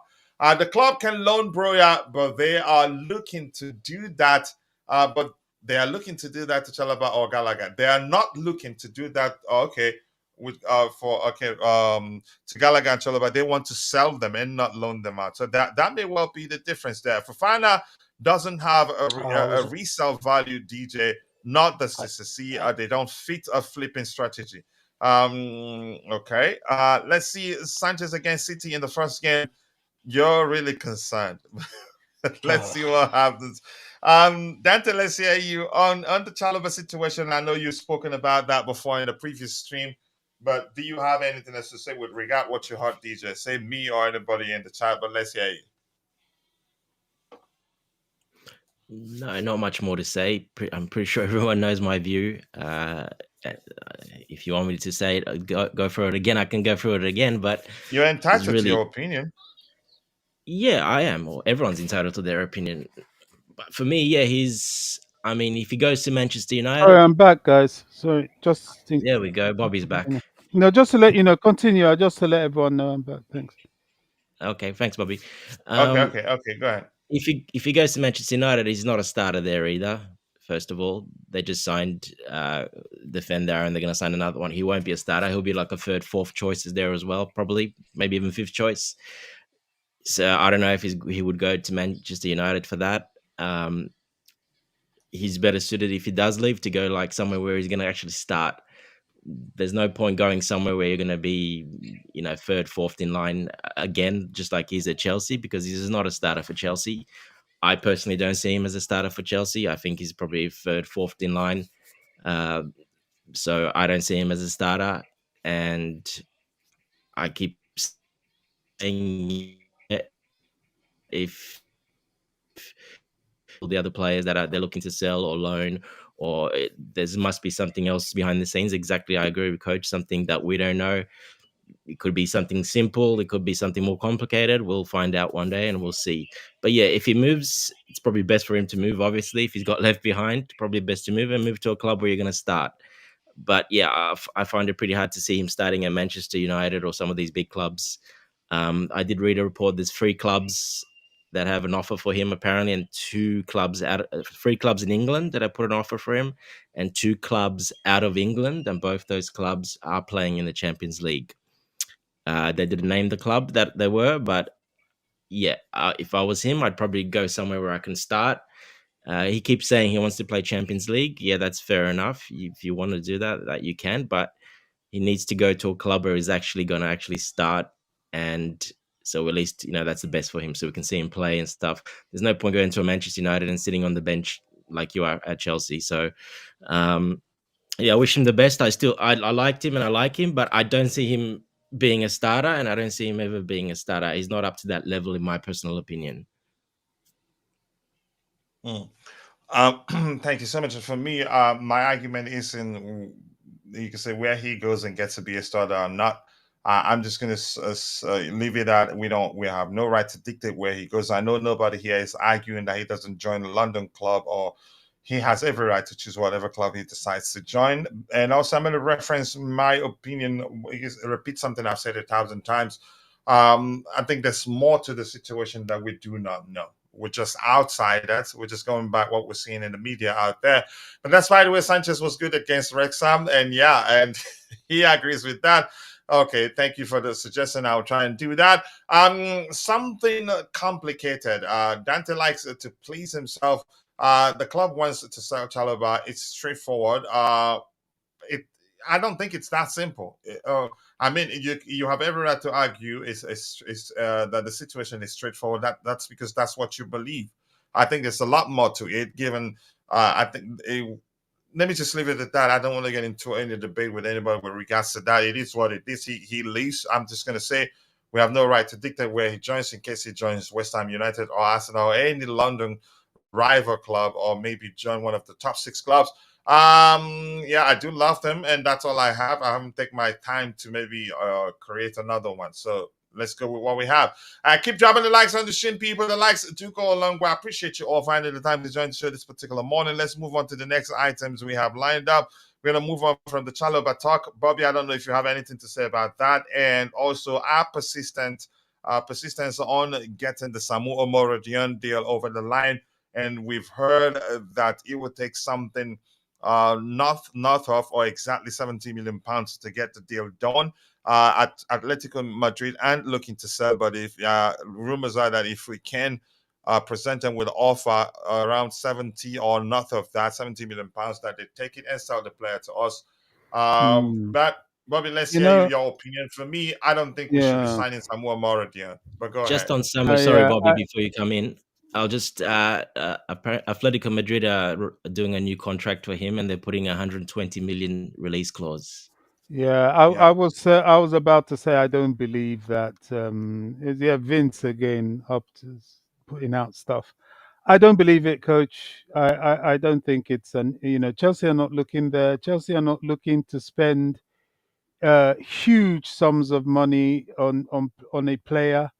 You've got to be some special player. The only player I think at the moment that may have the chance of Chelsea even considering going north of 60 million might, and that is a big might be Alvarez.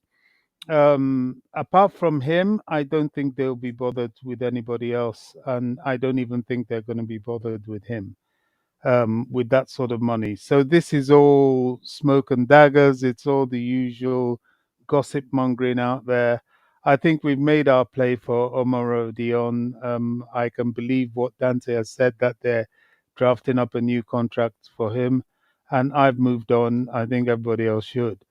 Yeah, I think the club more importantly should move on from him, because rumors are that he's still our prime target. Well, those are rumors, aren't they? I think the club has moved on exactly. from More him. importantly, yeah. I am intrigued by Guiu. The club told him he's going into the first team. And that kid showed me something against. I know it's only Wrexham. I know it's only a few minutes of preseason, so there's no point getting carried away. But when a striker is thirsty like that, it usually works out for them. He was thirsty, and he looked far better than Broja.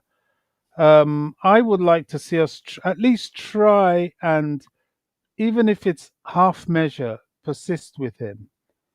Apart from that, the striker market is not that great. People are talking about Ollie Watkins. I still see that in some content creators out there. I don't think that is on the card, mainly because Villa's in the Champions League, mainly because of his age. Um, can we suddenly do a blindside deal for the guy in Brentford? What's his name? Uh, uh, um, Ivan Tone. Tony. Ivan Tony. Um, I don't know. It's possible, but when was the last time we went and spent anything on a 28-year-old, even if it's 25 million pounds? I don't see that either. As much as I do like Ivan Tony, I think his stock has been damaged by his longevity with mediocre clubs, and he's gone into the twilight of his career not having made that big move that perhaps he should have made a year or so ago, or 2 years or so ago. Probably should have been the guy we went for instead of Lukaku when that deal happened. I don't know. I can't see Amar Dion. I can't see Osimen, all because of the financial issues. Gyökeres has suddenly started coming up again. Now that's going to be a costly deal, ish. With regards to a possible move to Chelsea. Yeah, that's beginning to surface the Gyökeres Hmm. rumors. That we're revisiting that. I don't know whether he's over his injury. I think he's still injured.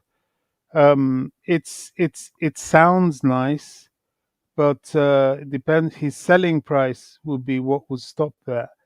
I wouldn't be surprised if Chelsea settle, at least for the short term, with Guiu and uh, Nkunku. The only thing about Nkunku is, may he stay fit. In that game, there was somebody that came and kneed the back of his knee, which I think some defenders now target because that's where he tends to get injured.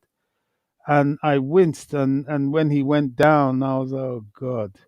But fortunately, he jumped straight up. It's like the one that they did to Lavia. I don't know if you all noticed, and he went down, and I was like, oh no.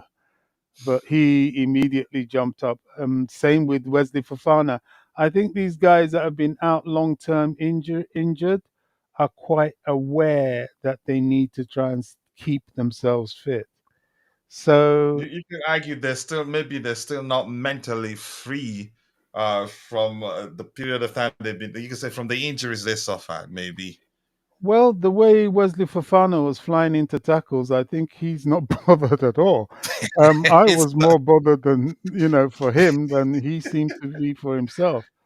So I don't know. I don't think that's the case. I mean, to be fair with Nkunku, he was never a physical player, but I didn't see him shine away from tackles, and certainly not Lavia. He was right in the thick of things, even Reece James. So they're over it as much as they can be over it.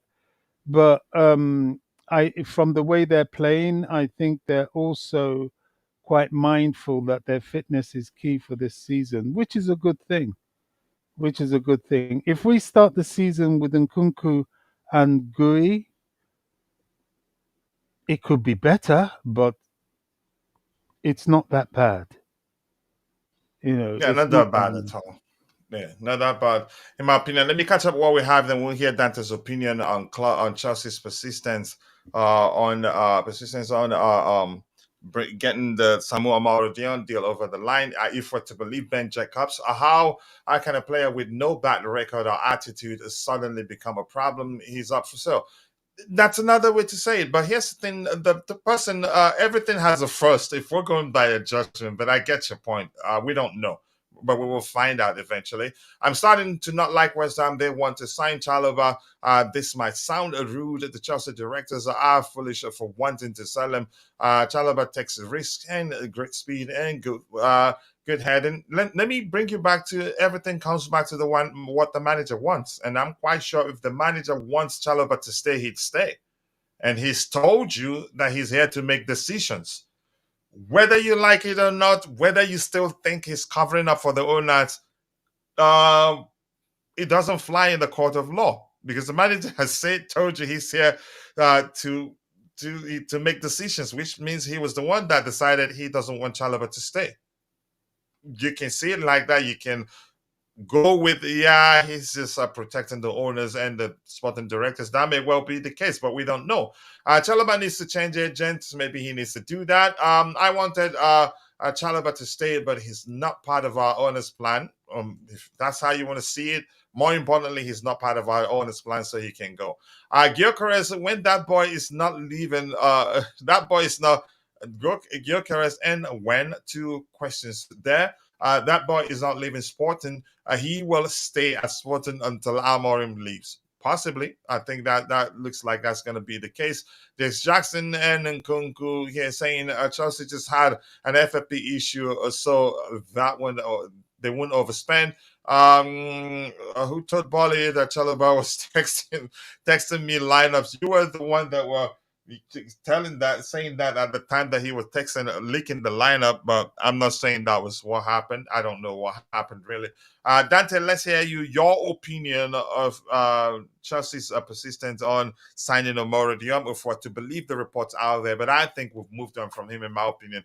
And I'm still going to say this. I think Marc Guiu stays. If he goes out alone, I'd be shocked because, as Bobby mentioned, I'm inclined to believe that he was actually convinced to join us because he was promised game time and not to send him out on loan. You could argue actually even before the deal was completed, there was some rumors out there that I suspected was sponsored by the Barca camp to see if they can convince him to change his mind and stay. That suggested the plan was to sign him and send him out on loan straight to Sevilla. It turns out that was absolute nonsense. And transfer guru himself, Fabrizio Romano, did release a report at the time saying that Chelsea signed him, that the plan is for him to be part of the team. But I have to say also, I think part of that particular report did say something to the effect of the club wanting the manager to take a look at him during the preseason. But Dante, let's hear you. Chelsea's persistence on signing Samoa Mauro. Yeah, look, with the Guiu thing, that people have said, Fabrizio Romano and that, they've said that about Santos and stuff like that last year, that he's staying with the team, but he went out on loan. So we don't know what the plan is exactly. I think you'll have to see. They're going to assess him, see how he plays. It's only one game against Wrexham, so I'm not getting too excited. It's just one game. Yeah, he did well, but it's just one game against Wrexham, preseason game. So got to see a lot more than that. Back to Samu. Yeah, look, I don't think we're going to pay that much money. It doesn't make sense to pay that much money for a player like him. I mean, he's a good young player, very strong, powerful. We don't have anyone like him. He's not like Jackson or he's not like Nkunku, that's for sure. He's a big physical player, puts his body about, gets into other defenders. Big, strong guy, 193, so he's very tall. He's got very wide, broad shoulders. So he's a strong physical player, and that's how he likes to play. But he's still very raw. Yeah, he's not. I don't see us paying that much. And from what I read just before that, it looks like Atletico Madrid are going to make a new contract for him and put a 120 million release clause. So Atletico Madrid are really high on him. They obviously really rate this player. To turn down some of our bids for a pretty unknown player, let's be honest. Not many people knew about him. He's not up on the scouts, like a lot of the scouts websites, and the scouts that are looking at strikers, he's not on any of the lists. He's quite down the lists, so he's not a player that's like a Kendrick Paez or a Messinho that we looked at and we pay a lot more money. He's not that type of player. He doesn't fit that mold because he's not seen as that type of player. So I do not think we're going to pay that much. It could be just like Bobby's saying. It could be just reports. It could be, look over here, we're going to sign this guy for that much money, and they're working on something else. So yeah, I don't think we'll pay that much. No chance us paying 70 million for a player like him. Is he bad? No, but he's very raw, and the only thing that he's got really good is physicality. Yeah, he's one of the strikers that we don't really have. Big, tall, physical guy that can bully defenders, but he's still young. He hasn't got that strength, that real strength yet. He's still growing. So, um, yeah, he's not that good with the rest of his game. So he's a pretty average sort of young player at the moment. So I just don't see why we would be going for, if a Gallagher was involved, something to do with on the books to put more money, less money to play around with the rules. They might do something like that. With Gallagher going the other way, it might be just to help each other. But otherwise, I don't see it to be that much. There's no way we will be paying that much for him. Just doesn't make any sense. It just doesn't make sense in any way. And in terms of his power, pace, I think we have that in Marc Guiu.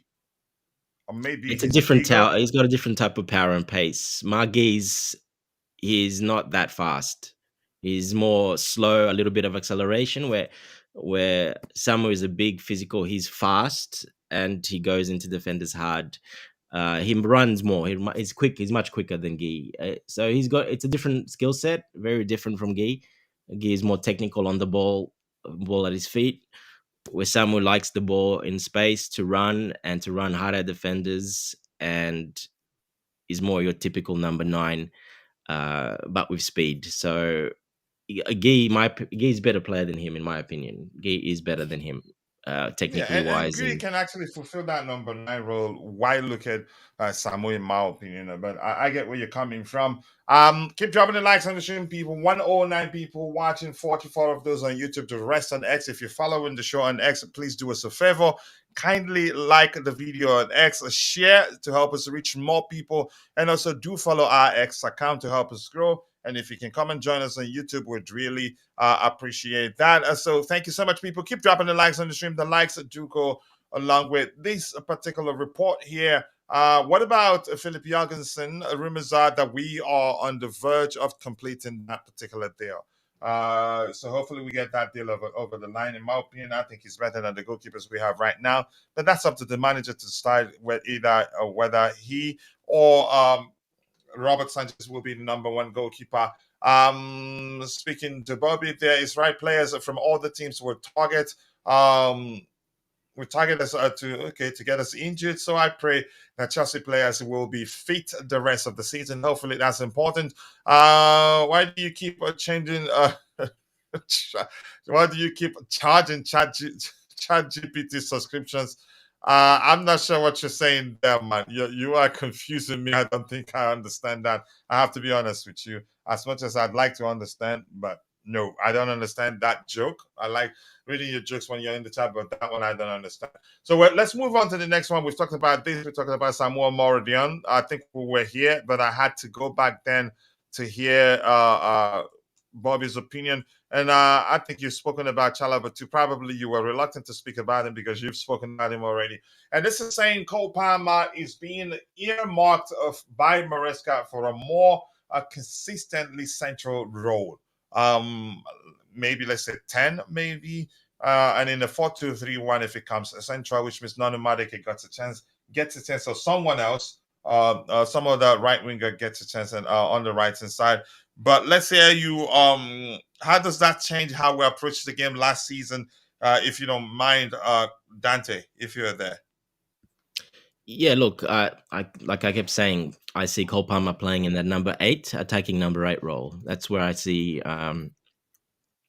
Maresca putting him in that number 8, more attacking role. It won't be a 4-2-3-1. I don't see that happening. Like I said, he didn't he didn't use that formation that much, and when he did use it, he kind of was forced to use it.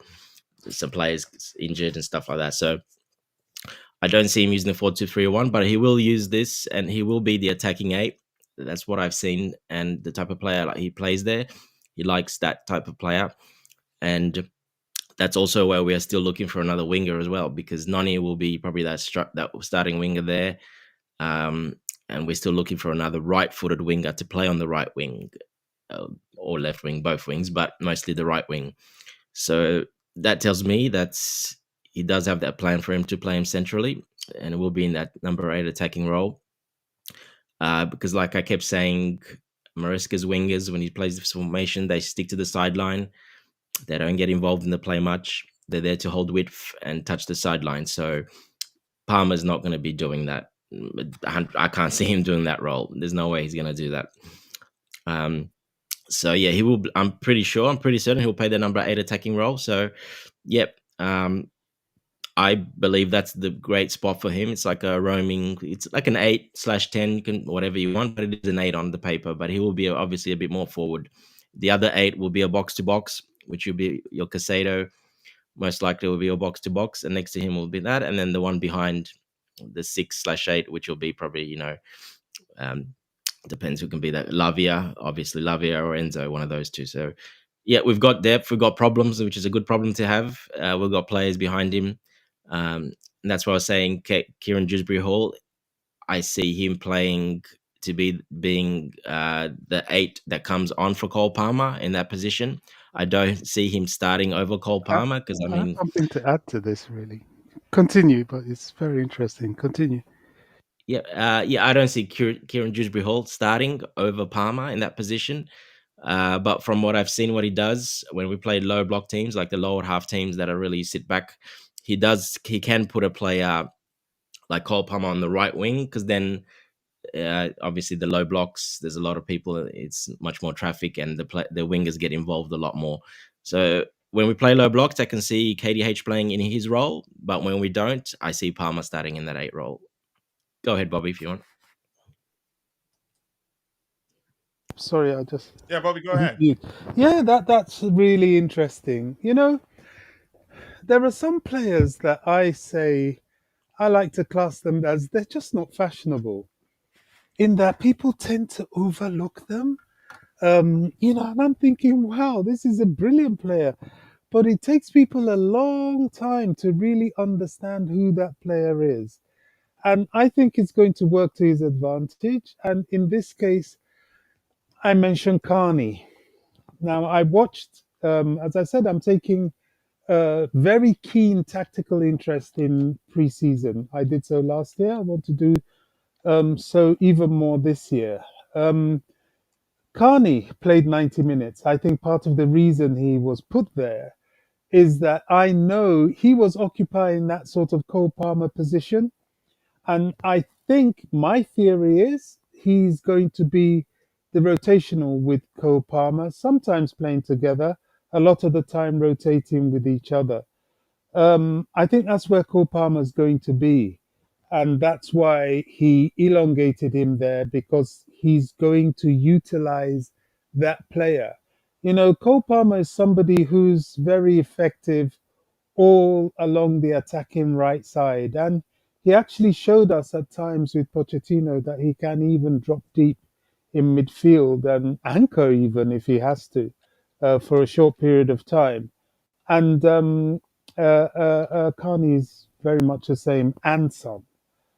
I think, and this is a very bold statement, but because he wasn't really fit all season, and because he's not as fashionable, I don't see that much difference between Carney and Cole Palmer.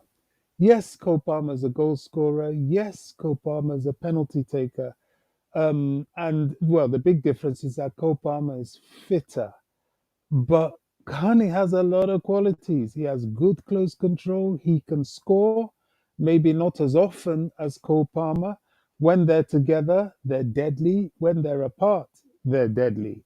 Carney influences games. You see it when he comes on. You see it when he's on the pitch. There could be worse players to dovetail with Cole Palmer, and I think I'm not Maresca, but I think that's how Maresca views him. I think Maresca is going to alternate and pair those two a lot because he views them very much as one and the same, and that is the strength in depth in that particular position. Yet again, provided they certainly Carney stays fit. But it's a very Bobby, interesting conversation. So yeah, Bobby, just to ask a question quickly. yeah, Do you see Carney Chukwuemeka starting over Kieran Dewsbury Hall? I see Kieran. People look at Kieran as playing advanced. I don't think Kieran will be the advanced player. I see Kieran centralized. I think Kieran will be the duplicate for Enzo. The person that we have, the Kieran Dewsbury Hall that we have in depth is Enzo and vice versa.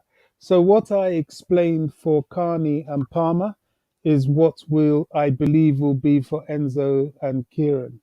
Um, which it could be so much worse because those I, two yeah, are I believe exceptional he'll be players. third string. He'll be the third string because when Palmer doesn't play, Kieran Dewsbury Hall will play in that position because that's where he played all season for Maresca at Leicester. I don't see him playing anything other than that position.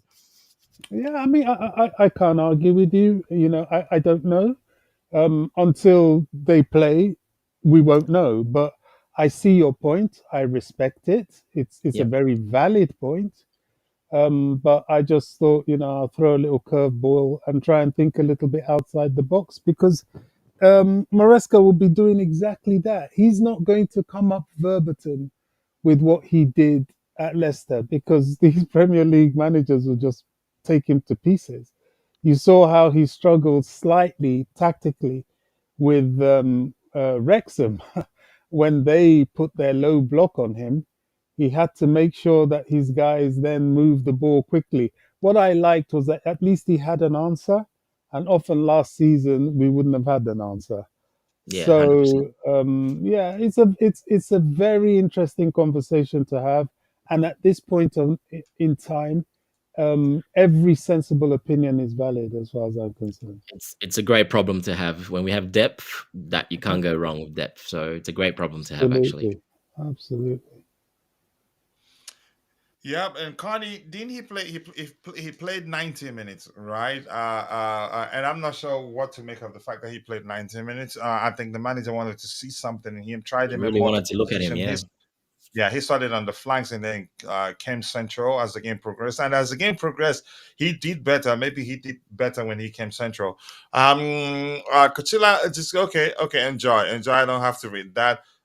Question for the panel: is it Big up certainly? DJ, by the way. Just, Yeah, big up this year. Is it certainly early days and a team is just warming up? But we see similar patterns in inverting players out of position. Um, the players instant. One thing that I like, the players that were used in that manner all liked it. James talked about it. It's an enjoyable role. I think Malo Gusto did speak about it also. It's an enjoyable role. It's early days, plus lot too many changes meant that we weren't able to see what our team in terms of we played with an entirely new midfield yesterday, didn't we? The first half of that game, it was yesterday or 2 days ago, I can't quite remember again. I didn't expect it to be perfect. A lot of what I expected happened. Mix-ups here and there, giving away the ball unnecessarily. Coming across as if we weren't that serious about putting in our foot for a tackle to win the ball. The players that fulfilled the inverted roles, they didn't complain. They liked it, and I think it worked. The issues we had, which is for me, is something that is typical of the first game of the preseason. I'm not going to complain too much about that. But let's hear you weigh in on the question, Bobby, if you can see the question on the screen.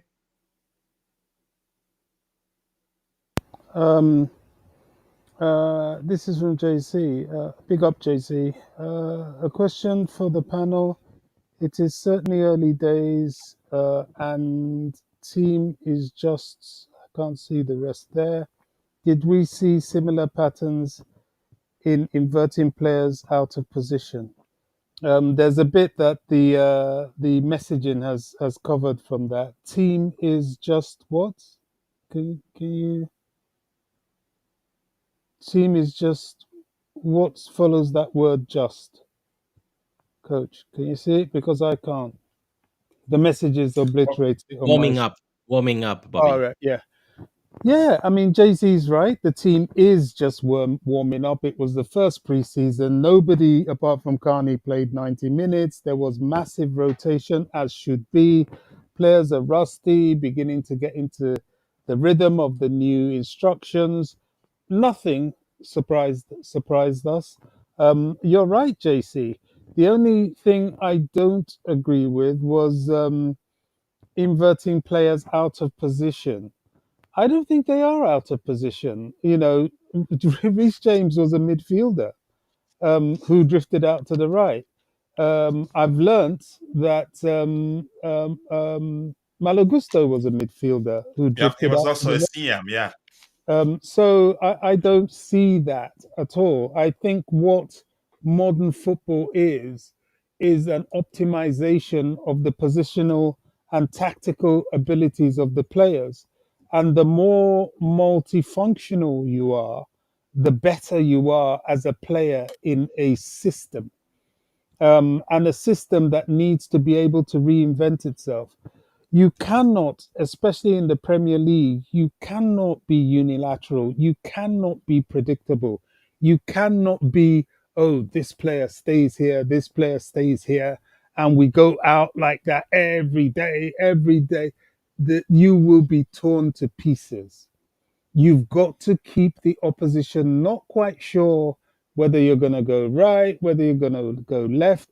And the beauty of what I saw that I really liked, it was getting predictable that Cucurella was the inverter from the left into the midfield for Chelsea. I hated that conversation because 2, 3 games in, we started having teams countering that system. It's a very difficult thing to counter, but there were people having some joy in countering it a little bit. Now we've got it not just in the left, but from the right. And the difficulty in countering that is that, look, every team only has 11 players on the field. There's a limit to how much you can load up one side and not suffer from the other side. And if you're facing a team that can invert from both sides, you've got a problem. You've got to drop deep, which is what Wrexham did. So I like that flexibility. It is crucial in modern football to be like that. We saw it in the Euros. Spain, that eventually won, are extremely interchangeable, especially in the attacking lineup. 1 minute you see Nico Williams on this side, you see, what's that, the 16, 17-year-old kid, I keep forgetting his name. You see him on the other side, then they switch, then even Morata. Morata will drop deep. It was a joy to watch. I really enjoyed watching Spain.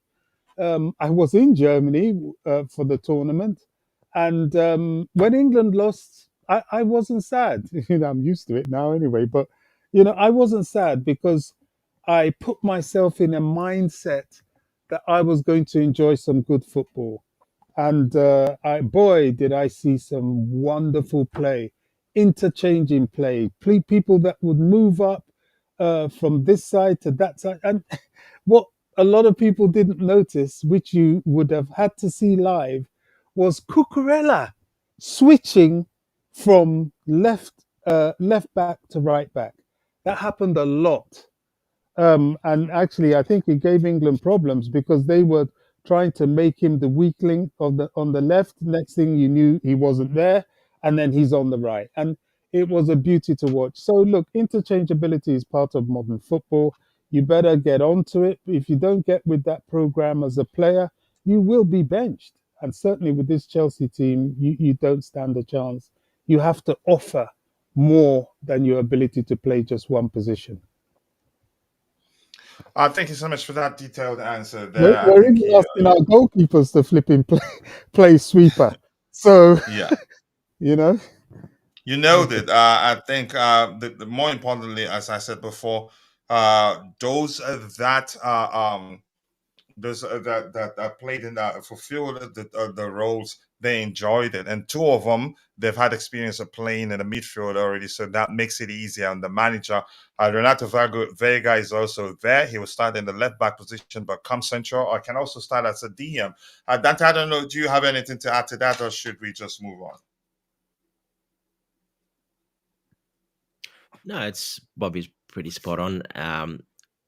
He has to. It's the first game. He has to look at James and Gusto inverted because we didn't have Cucurella obviously still to come back. Vega wasn't quite ready, so yeah, he's looking to see. He's just that's what preseason's for. See how they're gonna go because you need that flexibility to do because we know he likes to invert sometimes left, sometimes he likes to invert right, sometimes he likes to invert both of them.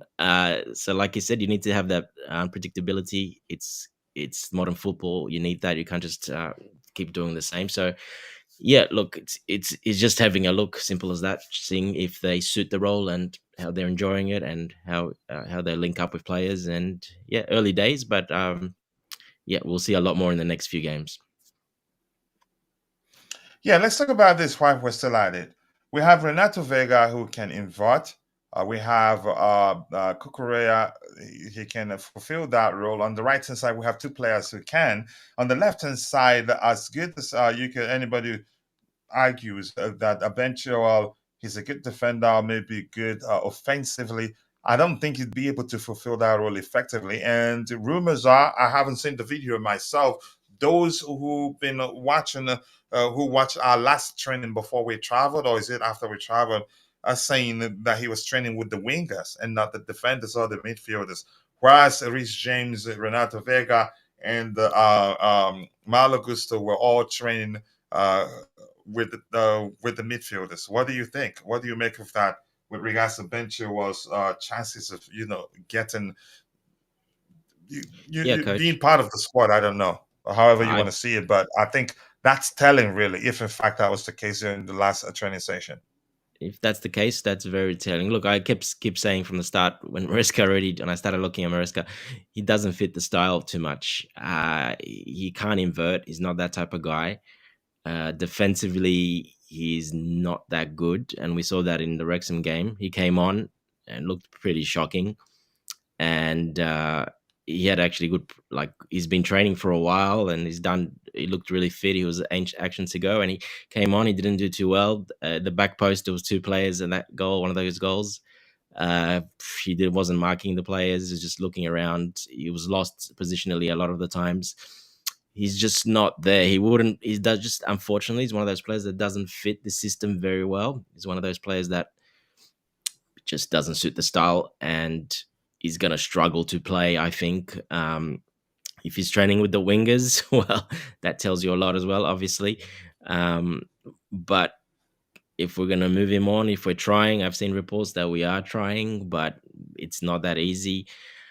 Yeah, look, it's a complicated one. I prefer, personally, I hope he does move because I don't see him starting over Cucurella. I do not see him, even Renato Vega just came in, but the profile of player, I don't see him starting over Renato Vega as a left back.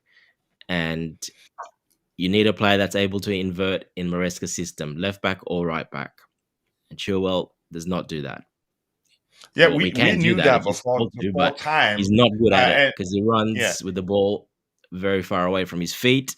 He likes to run into space, and defensively, he's been really bad, especially the last year. He's just defensively, he's just lost his nous to defend. I don't know what's going on there, why he's been that bad defensively, but his positioning is absolutely horrible. Yeah, it's clear if Vega is not going to go out on loan, which I don't think he will. I think that creates a headache. Maybe the manager could find a way to play him and invert the right back and not the left back. We'll see. An interesting, actually, suggestion from Uncle Jester himself. Bobby, before I come to you to get your response on what you make of Benchua training with the wingers, why the rest, Benchua, Malo Gusto, Renato Vega. trained with the midfielders. Going in the sack in it, a big up, coach. Big up to you, to Shafodinho. I don't know if I've added you to the new group. If I haven't, please send me a message on Twitter so that I can add you to the group. I appreciate you. We recreated the group for some because we had issues. We had an issue with the old one, so and I don't remember everybody who's in that one. That one will remain for record purposes. But just send me a message so I can get your handle again and add you to the new group. Yes, Bobby, people like to underrate players, are the ones who are overlooked are actually great players. Some comment right there. Did anybody say that? Did anybody say that? What's his name? Keenan Drusbahar would take Enzo's place. I don't think that's the case. I don't think he will. If anybody on the panel said that and you want to defend it, you go ahead. And Vicky's saying Enzo will be a deep line playmaker. I think so. More like the register role. So he'd be in the same boat as Lavia. If Wings can do the job for Maresca at Leicester City, then Enzo can even better, and Lavia can do that too. I don't see KDH playing Enzo's role. He'll probably be as one of the eight in the 4-3-3 structure or whatever structure. Just warming up, we'll realize that. And nice to see you, GFC. Go bird! Nice to see you, GFC Gavin. I hope you're doing well. JC enjoyed Bobby's answers. And please, people, go and check out the GFC Gavin's YouTube channel. Be sure to subscribe. Let's help him continue to grow. He's been monetized recently, and soon I'll have time enough to always jump onto the panel of your shows. I think I've done that twice, but I want to do that more because you're a nice person and kind-hearted. So I appreciate you finding the time to join us here, GFC. I hope you're doing well. Okay, there are reports. Yep, we've talked about that. Trained with the wingers. And last year, he was either injured or used mostly as a winger. So I wouldn't judge his defensive contributions based on that. Even before that, I don't think he was that good defensively, in my opinion. Another question: do these players suit Maresca's? I think very well. Actually, 4-3-3 is actually a structure that's more suitable to most of the players, most expensive players, in my opinion. Let's see, GFC. Nice to see you. I hope you're doing well. We are at the very bottom. Bobby, you want to talk about Ben Chilwell's situation? Maybe not the situation. Maybe the fact that he trained with the wingers and not the defenders, or maybe the midfielders. If you're there, Bobby, if you have anything to add to that, you go ahead. Yeah, I was just listening to Fabrizio's video. He says the "Here We Go" is basically imminent for Jorgensen.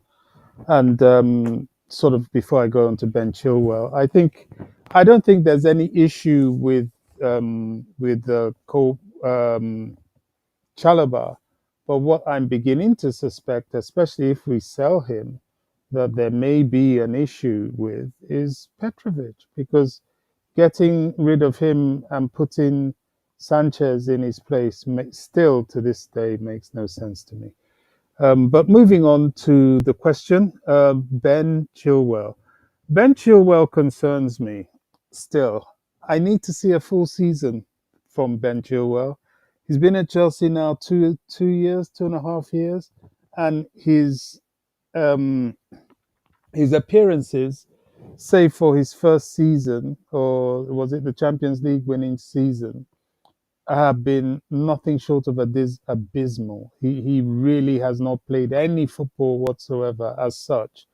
So he needs to be fit. Him playing with the wingers, I think that's about right, really. I think defensively he's overtasked. That running up and down is not going to help a player like him who's injury prone. And I think we'll see less of him in the wing back, left-sided wing back type of position, and more of him in as a left winger, coming on off the bench more often than not, which I think will also help his fitness as well. So we can hope and pray he gives us a season. That is, if international call-ups don't go and scupper him like Southgate did the last time. Look, that's the only way to use Ben Chilwell at the moment. Chilwell is a magnificent player when he's fit and he's firing on all cylinders. There's no doubt about that. You know, he's got an eye for goal. He's got a good pass on him. He can defend. He's an intelligent player. But how often will we see him fit? That's the problem. So I like what Maresca's doing. I think Maresca now has enough defensive left-sided players. There's Cucurella, there's Levi Colwell can go there if needed. There's the new kid, Renato Vega can go there. So having Ben Chilwell in that sort of defensive position is not necessary, but he can go there if you need it. So yeah, I don't see that as a bad idea, and I'm sure anytime he comes on this preseason, we'll see him more in the offensive position than defensive position. That's it.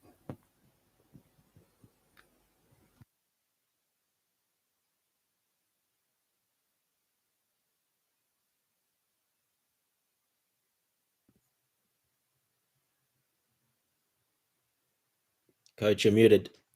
Yeah, I can't hear you too. Apologies. I'm saying, to be honest, to be fair to him, he's always played. He's always played as since the days of Thomas Tuchel. Actually, he's played as a winger, not really as a left back. I don't remember him playing any time as a left back. Maybe under Potter, I don't remember, or he did be, or maybe under Potter. I don't quite remember. So to his defense, I think that's probably where he's going to do a lot. He's going to do better, if you get my opinion. Keep dropping the likes on the stream, people. The likes do go a long way. We're going to continue addressing the items we have lined up. And please, once again, go and check out GFC Gavin's YouTube channel. Be sure to subscribe. Let him know I sent you. Let's help him get to 10,000 subscribers as soon as possible. He's a kind-hearted individual, and somebody I've learned to trust over time. Cole Palmer, yeah, we have addressed that one, and then we have a lot to address. But I think it's important that I refresh the page first, because some items, new items have emerged. While we do that, let me keep this one as a face there. But how many people? We have 106 people watching, 35 of those on YouTube, the rest on X. We appreciate you all. If you're following the show and on X, please kindly take a second, drop a like on the video for us on X, share the video on X, and also follow our X account to help us grow. And if you don't mind joining us on YouTube, we'd really appreciate that.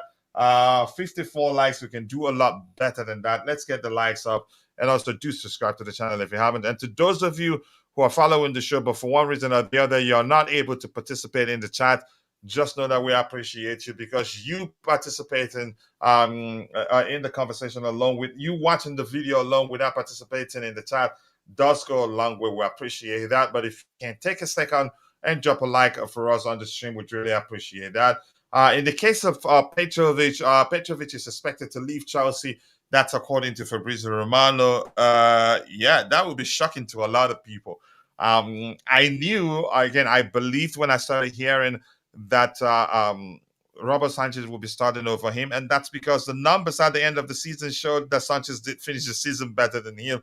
But if I had to choose, I'd choose him over Sanchez, but I'm not the manager. And the managers, you could argue, given what numbers say, the managers decision, you could argue, is justifiable going by the numbers. But wow, that's surprising in all honesty. I don't even think of playing Chilwell on offensive play. Offensively, he'd do well. And that's Okundade, Benson, Bamiyo, my Yoruba bro. That nice to see you. If there's no place for him, sell him. No room for nonsense. Heston, let me tell you one thing. Even if we want to sell him, selling him will not be easy. His salary will be a huge issue, because usually when players change clubs, they look for a pay increase or pay rise, if that's the language you prefer.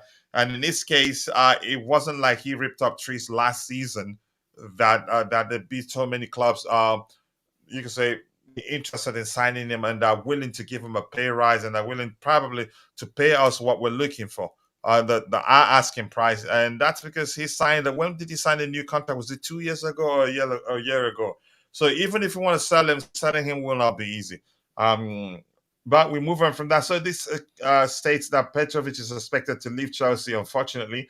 And this second item saying Chelsea are finalizing Jorgensen's deal. Here we go to arrive soon. Jorgensen and Sanchez will fight for number one spot. So we'll see who wins it. I think he's equipped to become number one. If Sanchez does well enough to keep that place, fine. This is just Vince's opinion, saying he wants to see Renato Viega play. I want to see him ball for Chelsea. No jokes there. Mudryk looks like that's an opinion. Nothing else here. Anybody else on the panel has anything else they want us to talk about? If you're in the chat and you have any questions, drop it there. And this is Nkunku talks about his favorite Chelsea player. Nkunku names Eden Hazard as his favorite Chelsea player growing up. I would say Eden Hazard, he had everything. He could dribble, he could score, he could assist. He was the most dangerous player you could have on the pitch, and you knew he was the most dangerous player on the pitch if you were his opponent. Let's see what else we have here. Keep dropping likes on the stream, people. And just see saying if we cannot raise the fitness level of Reece James, if we can, so to speak. Chilwell, they are incredible on the sides. Let's not forget their goals in the UEFA Champions League. Beyond that, they're good players. And here's the thing. I like it that Bobby started speaking about Chilwell, emphasizing on the importance of him staying fit, first of all, before anything else. And I think let's go with that. If he stays fit and if he doesn't leave, if he stays, he has a place. He can start on the left and not invert and just defend and bump forward like he likes to do. And on the right-hand side, whoever starts there will be inverting and help to overload the midfield. It's really that simple, in my opinion. And see, like I'm saying, the coaching department of Chelsea FC should better the defenders and the midfielders so that the opposition team will struggle to score against us. Here's something else I want to say quickly. My observation yesterday is that we pressed one of the something I liked the way we played in that friendly against Wrexham. How we pressed in an organized manner. That's not the case of a single individual running around on the pitch and gets tired before we get to 35 to 40 minutes into the game. We pressed as a unit. We defended as a unit. We were eager to get the ball back as soon as we lost it. In most cases, actually, when we got the ball back, when the opposition's attention was on the defending player, somebody like Nkunku or someone else from the attacking area came back and helped us get the ball back. And that was something we didn't see much of last season. I think that's huge. By the time we perfect that, I think it will go a long way because defense starts from the attacking area. Not just you can't just not start defending from the attacking area and just leave the whole defending to defensive work to the defenders to handle the defensive work alone. If the opposition come at the defense 10 times, chances are one time they get through and score a goal. But let's see. Does anyone know if Strasbourg will be signing players from Bordeaux? I don't know, honestly. I do not know. But they will be living as free agents since their contracts will be terminated. We might see outgoings on August 31st. I am starting to think all situations will be resolved. And Fabrizio Romano said, we'll be very busy in the market. I've always known that. I'm not complaining about, I'm not, you can say, complaining about outgoings. I'm not concerned. We will eventually get our businesses done, outgoings, and if need be for more incomings. If we're interested in signing more players, I think we get it done. I don't know anything else here. And this is Nkunku on preseason under Maresca. We've had a good start, even if we have only had 2 weeks or so. I think the group are enjoying it, which is the most important thing. It's now about being prepared to start the league, and I think we are on the way to be ready. Yep, they're not complaining about the draw against Wrexham. Even if we lost that game, I don't think it'd be an issue for them. Nkunku Michael now is to finish the season and be fit for the first game against Manchester City and the entirety of the season, in my opinion. And Nkunku goes on to say, I don't feel like I have a favorite position because if I play striker, I like to move, I like to play, and I like to feel the spaces. It's about being dangerous. I prefer being involved in the center of the game instead of being down on the side. I don't want to expand it. Probably not too much there. Anything else here to Newcastle United, Isaac? The face. I don't blame Vic for saying this. The face of a relieved man, he deserves to be happy. Playing football again. Good luck to Malang Sarr. I'm happy he's moved on, and probably he agreed to, you could say, to the what's the language I'm looking for? He agreed to the termination of his contract. We're not paying him for the rest of his contract. Just I think this season, I can't quite remember what that report says. And Dewsbury Hall here saying Cole Palmer is a perfect example. He's absolutely flying and went on to make a great impact at the Euros. To do something similar to follow in those footsteps would be ideal. Wow, okay. But there's something he said about the manager that I wanted to find and read. Dewsbury Hall, what he learned from Maresca, when a player gets the ball, he knows exactly where his teammates are. That's, and again, that's a glimpse of he's telling us how Maresca likes to drill his teams. You don't even need to look. That's the importance of positional play. You know the plan. It was going. It was going from understanding not so much to understanding everything. So that's good to hear from him. Dan, did you have anything? Do you want to elaborate on that? That coming from Dewsbury Hall. Yeah, coach. Like I was saying, Maresca's big on positioning. You got to be in that 2 meter radius where he wants you to be in that position for exactly that reason you just read out. He wants his players to know where the next player is, to automatically know where to pass the ball, not just there in another position as well, but to have that that awareness. Doesn't even need to look up; can look the other way. So he wants that in his players. Yeah, most of the players will do that, be able to do that quite well because they are very technical players. So yeah, some might not. Some will take a bit longer to learn that. If they're not that switched on, or some of the younger guys, obviously it's not that easy. But yeah, like I kept saying, he's very big on that. He's very big on that little radius, that area you need to be in.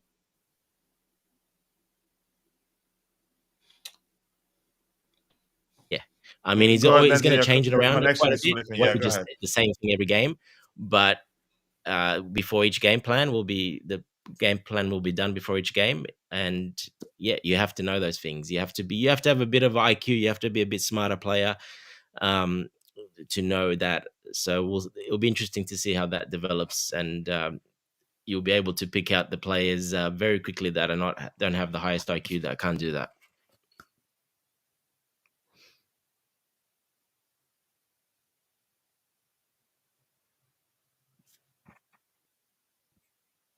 Coach, you're on mute again.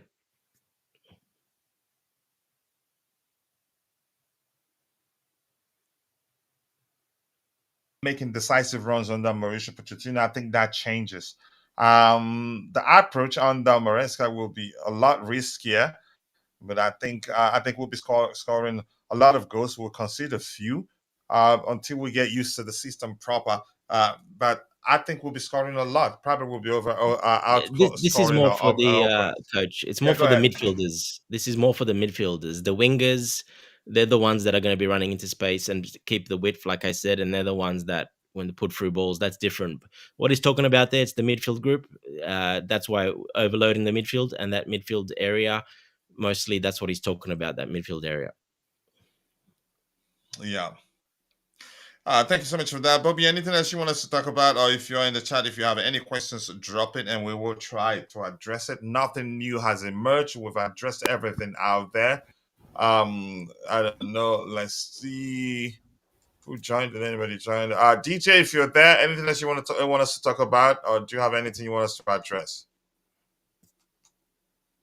Are you there, DJ? It looks like your connection is not stable. Dante, anything else you want us to talk about? It looks like we're gonna seal the Jorgensen deal today. Yeah, nothing else, coach. We covered up pretty much everything that's going on, so Not too much. The only one little thing Can you guys hear me at we all? didn't sign, but Strasbourg, Blueco have Yeah, I can signed. hear you, DJ, as well. Yeah, Go on. they've signed a player. I kept saying about Desiree Doué. You remember we talked about him? Are you there? Yeah, we're hot here. We can hear you, Yeah, we can hear you DJ. guys. Were you Yeah, speaking? go on, DJ, speak. Go ahead, DJ, if you're ready to speak. Maybe you guys have not heard me. Yeah, He's got connection problems. Nah, no Yeah, connection. Bobby, go ahead. You wanted to say something too before Dante continues. No, I was just letting DJ know that he's heard, and that he'll Yeah, probably speak his after. connection is off and on. Yeah. Dante, since you've heard that the idea, the plan is to sign Jorgensen to compete with Robert Sanchez, who do you think becomes the number one? We're not signing. Well, you have to say that, but I am pretty But 95% sure that it will be Jorgensen. I'm pulling your legs, right? We're not signing this player. We're not going out looking for a player that's very, very good on the ball to not start him. So I would find it very weird, and I can't imagine Sanchez starting over him.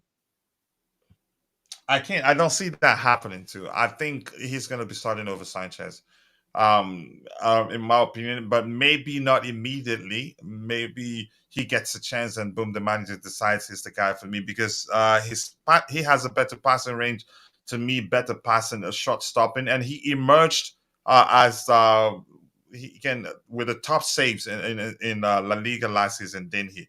So Yeah, he was a I tops. think Yeah, he was tops by 30 or 40 saves. He was tops. He was the main reason that Villarreal finished 8th. Otherwise, they would have been much lower if he didn't make all those saves. So yeah, he was a key player. He was one of their key players. He stopped a lot of goals going in. So yeah, he was very impressive. And on the ball as well. Like I said, that's probably the most part. But once you have a great shot stopper as well, that's the matter. So it's hard to find keepers like that these days that can actually play really, really well with their feet and be a very good shot stopper. There's not that many anymore left. So now they're starting more to come through the youth ranks because they're training them that way. But there's not that many keepers out there like that. And And what just do you on the make of my Petrovic, argument? I don't know if it's something you've observed, where I say he's fearless, and in that aspect, I think he's the same as Petr Cech. He puts his body, his head, yeah. legs. No matter how close that player is to him, he always finds a way to get the ball. What do you think? Yeah. He's not scared. I've seen it multiple times looking at him earlier today. He's not. He's like like John Terry used to put his head to the. It doesn't matter. He'll jump 2 feet off the ground, put his head in front of a ball guy kicking his face. He'll be there. And Jorgensen's that type of guy. He's not scared. He just goes for it. He's fearless when it comes to that. And you need that as a goalkeeper. That's another massive big tick because not all keepers are the same. They don't. Some do that. Most do that, but a lot of them don't do that these days anymore. So, yeah, it's another big tick for him. It's a big take. He's fearless, and I like that. And I've seen two of our current goalkeepers being a bit reluctant to go for ball in most cases. And his thing, let me see what I see here again. Coach Boy, were you surprised at Petrovic's decision? You're good at finishing, but midfield is not your liking. No, I'm not surprised because the numbers. I said if it were up to me, if it was up to me, I'd pick him over Sanchez going by eye test alone. And that was one of the first that I recognized, irrespective of what we think of the two goalkeepers. The numbers suggest that Sanchez finished the season better. Yeah. And again, I Just on respect Petrovic as numbers a well, lot. coach. Sorry? Yeah, just on Petrovic as well. He might want out. They said we're looking for another keeper. You'll be competing, or you're probably a backup. You're backup. You don't like that word, but in the keepers, you're pretty much a backup. He Yeah, I maybe didn't understand. like You that. He don't you doesn't want don't that. He change believes he's a goalkeepers like starter. that. So he maybe decided that I'm moving on, or if offers with he might be moving on. We don't want to be second or third. He wants to be a starter where he's in his career, and he thinks he earned it. We think different. The coach thinks different. But maybe he's made that decision himself to move. Doesn't mean we wanted to sell him, but maybe he said, "Look, I'm leaving because I don't want to be backup a goalkeeper. I want to be a starter." Yeah, I think I agree. Chances are he may well be the one that's decided he doesn't want to be sitting on the bench, and because maybe the club has made it clear to him, look, we're signing this goalkeeper, and our plan is for him to compete with Sanchez as the starting goalkeepers, and you'd be the third goalkeeper or backup, like you said. And he doesn't want that. So yeah, I'm not shocked. I've told you I was one of those. I started preaching that Sanchez's numbers are better than his, which means he could be. And there are some goals that he considered that want a good sign, irrespective of what you think of, again, whether you believe that he was good or not. He considered from his near post, I think, on 3-4 occasions. That was when I knew, yeah, dang it, we're gonna be needing another goalkeeper that's probably going to be better than him and Sanchez. And I think, yeah, I agree. I know the club are not going to come openly and say that what's his name, Jorgensen comes in and takes the number one spot. So I agree with Dante there. They're going to say they will compete, but the manager already knows who his number one is. And this new keeper is brought to push Petrovic. That's about it. Another screenshot taken after Olise and Petrovic is it's good that Petrovic earns it with Maresca and not as Dante. Okay, let's see what happens there. I have something to add to this Petrovic Yeah, thing. go ahead. There's a lot of people that have already sold Petrovic. As far as I know, the official club statement on Petrovic is that he is currently injured and that when fit, he will join up with the rest of the squad in the United States if he can make it in time. I'm not yet convinced that they will ditch him like that. Why am I saying this? I don't see what he's done wrong. Petrovic, yeah, he had a brilliant start. Then he went through a little bit of a shaky period where he made, I believe, one or maybe two mistakes. But goalkeepers make mistakes. Edison, that everybody's talking about, has dropped a few clangers. Alisson, the same thing. Neuer. I can't think of any, even the best goalkeepers in the world that don't make a mistake or two here or there. Petr Cech made a mistake or two. Crikey, Thibaut Courtois remains with the record of being the only Chelsea goalkeeper ever to be beaten from the halfway line. Charlie Adam goal for Stoke against him. So, I don't see where this is all coming from. And I don't know who's just posted now. I've forgotten the name. Bobby Petrovic is very good. Yes, JC, I agree. Club don't want to sell. I don't think so. I think He people might are go on going loan, to yeah. be. Yeah, I think people will be shocked to find that the two goalkeepers will be Petrovic and Jorgensen. This Jorgensen, for all the praise he's getting, he will make a mistake or two here or there, no matter how good he is. And this, inability to perform with crosses and set pieces is not great. Because one thing Petrovic does do is crosses and set pieces. I don't remember him really fumbling any of them. So, and it improved exponentially when he took over from Robert Sanchez. I think the whole Robert Sanchez stuff is just bigging him up. Hopefully for a sale, or we may choose to take all three goalkeepers into the new season, and the person that isn't played much at all will be the one that's frustrated out of the club. I can see that happening as well.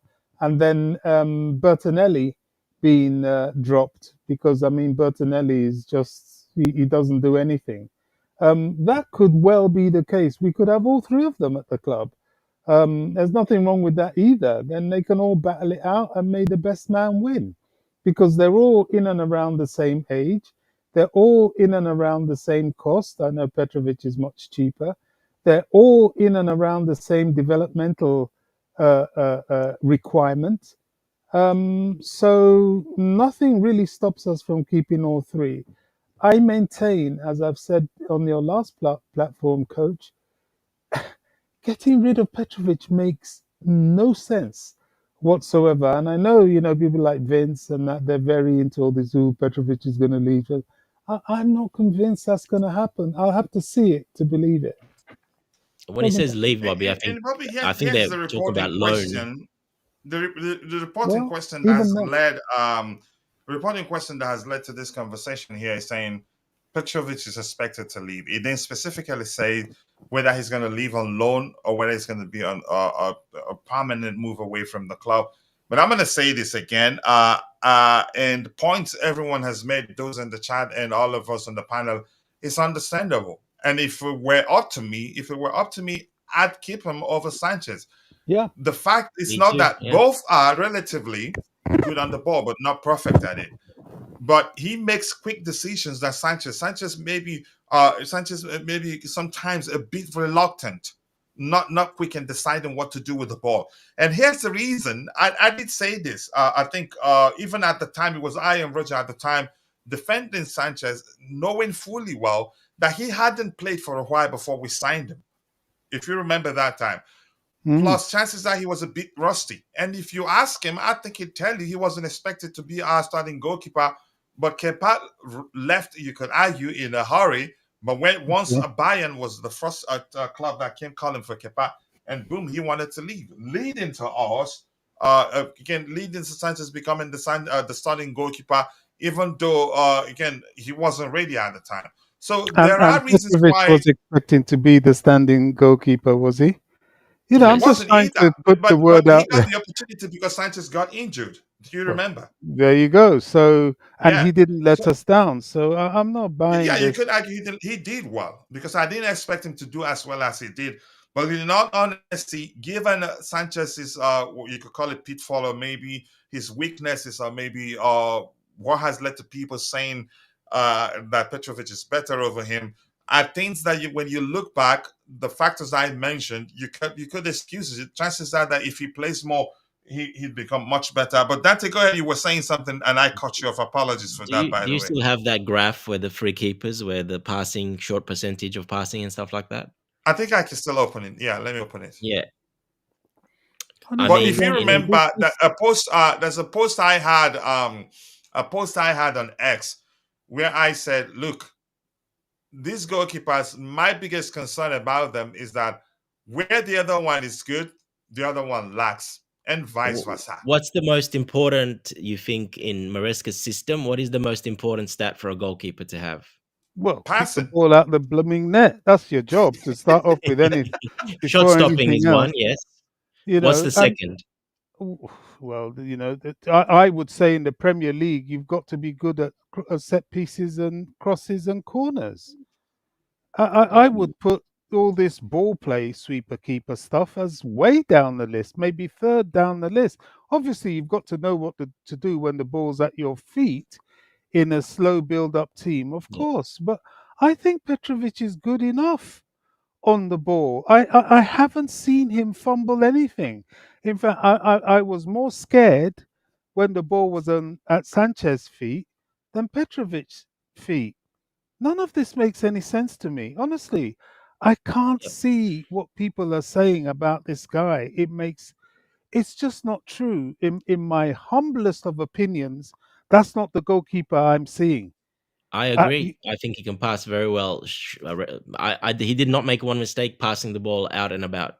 yeah, I didn't so see I'm one not going mistake from Petrovic. crazy. There you go. Here's the thing: there's an argument for or against both. You understand? Um, Petrovic, in my opinion, considered some goals he shouldn't be considered near post. I think it's up to 3 times. That shouldn't be happening.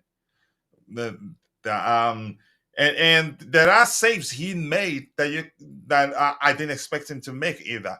But if I don't know if you Correct. get my point, argument I made about Robert Sanchez, and I still say if it were up to me, I'd still, even though I'm a numbers person, I'd still select Petrovic over him. But numbers tell us, yeah, Sanchez actually finished the season well. But here's the graphing question that you were asking for, the Yeah. spider chat, or maybe what's the other name for it? I usually call it spider chat. But we have this here. I'm sorry to cut you, coach. Mhm. You said Sanchez finished the season well when he In played perhaps numbers say one he game. did, yeah, he's the Well, much better goalkeeper than 1%. Petrovic. One, if you're taking his percentages out of that one game, then maybe you're looking at 100%. You know, Here's what, let's look at it. Let's look at it. I And can't see by the the way, we've argument. talked about that particular topic. I don't what's his name? I don't want to go back to the Bordeaux thing. We've talked about it, but nice to see you. Go ahead, Bobby. You were saying something. No, I'm honestly, I'm not trying to be difficult or anything at all. It's preseason. I want the best goalkeeper to be at Chelsea. But honestly, if it comes to being truthful, and I'm speaking from my God honest opinion of truth that I see in all the years I have been watching football and all the good, bad, and ugly goalkeepers I've seen, I do not see any of this argument against Petrovic. Not one. None of this makes an iota of sense to me. I do take your point about the near post goals he conceded. I think there were about two. Okay, I'll give you three. But that was when he had that dip in form. I'm not sure if he himself didn't pick up a little bit of an injury. I'm not sure, but okay, take Mhm. that out of it. He had a little dip in form, then he came back. That kid has done nothing wrong. For somebody that was a complete novice, But he, can we say this? Can I ask you this question, Bobby? yeah. If you've mentioned some of he's not perfect. Sanchez wasn't perfect also. No, I Uh, didn't say but that. the I truth said he's done remains, we're nothing not wrong. gonna, because he's done nothing wrong, and say that's the best we can do. It's certainly better than Sanchez, who did a lot wrong. You see my point? But that's your opinion. Here's where I agree. How they differ. Okay. I'm not. I don't want, even before getting into the debate of who's better than the other. The truth remains. Let's talk about this. Yep. Sanchez, I agree. At the time, came across as if it takes too much time to decide on what to do with the ball, while True. Petrovic himself decides quicker than Sanchez. And Sanchez, Also before true. Petrovic got the opportunity to become our one goalkeeper, gave away the ball on a few on occasions that could have led to us conceding goals. But we were lucky. We weren't punished in all those occasions. Yep. As irrespective of what you think about them, look at this chart here. Bobby, are you paying attention? I'm watching. I'm Petrovic listening. has the blue Hmm. indicators. You can use that. And Sanchez has the one, is that red? I don't know what should I call that color, even though I have glasses on. So Mm. look at it. Sanchez's bet was, you can say, yeah, did way better than Petrovic in terms of shot stopping. You see that? Way better. Look at Petrovic here. Sanchez also, than Petrovic did way better than Sanchez in terms of short passes. For long passes, Sanchez did better than Petrovic. Then for aerials, Petrovic did better than Sanchez. But in most you can say metrics, Sanchez did better overall. Sanchez did better in 1, 2, 3, 4. While Petrovic did better only in how many metrics? Slightly 1, 2, 3 metrics. You see that? So that was why when I put out that post, I said, irrespective of what anybody thinks about these two goalkeepers, that I think we need a goalkeeper that's better than them in many aspects. And I think that guy will be Jorgensen.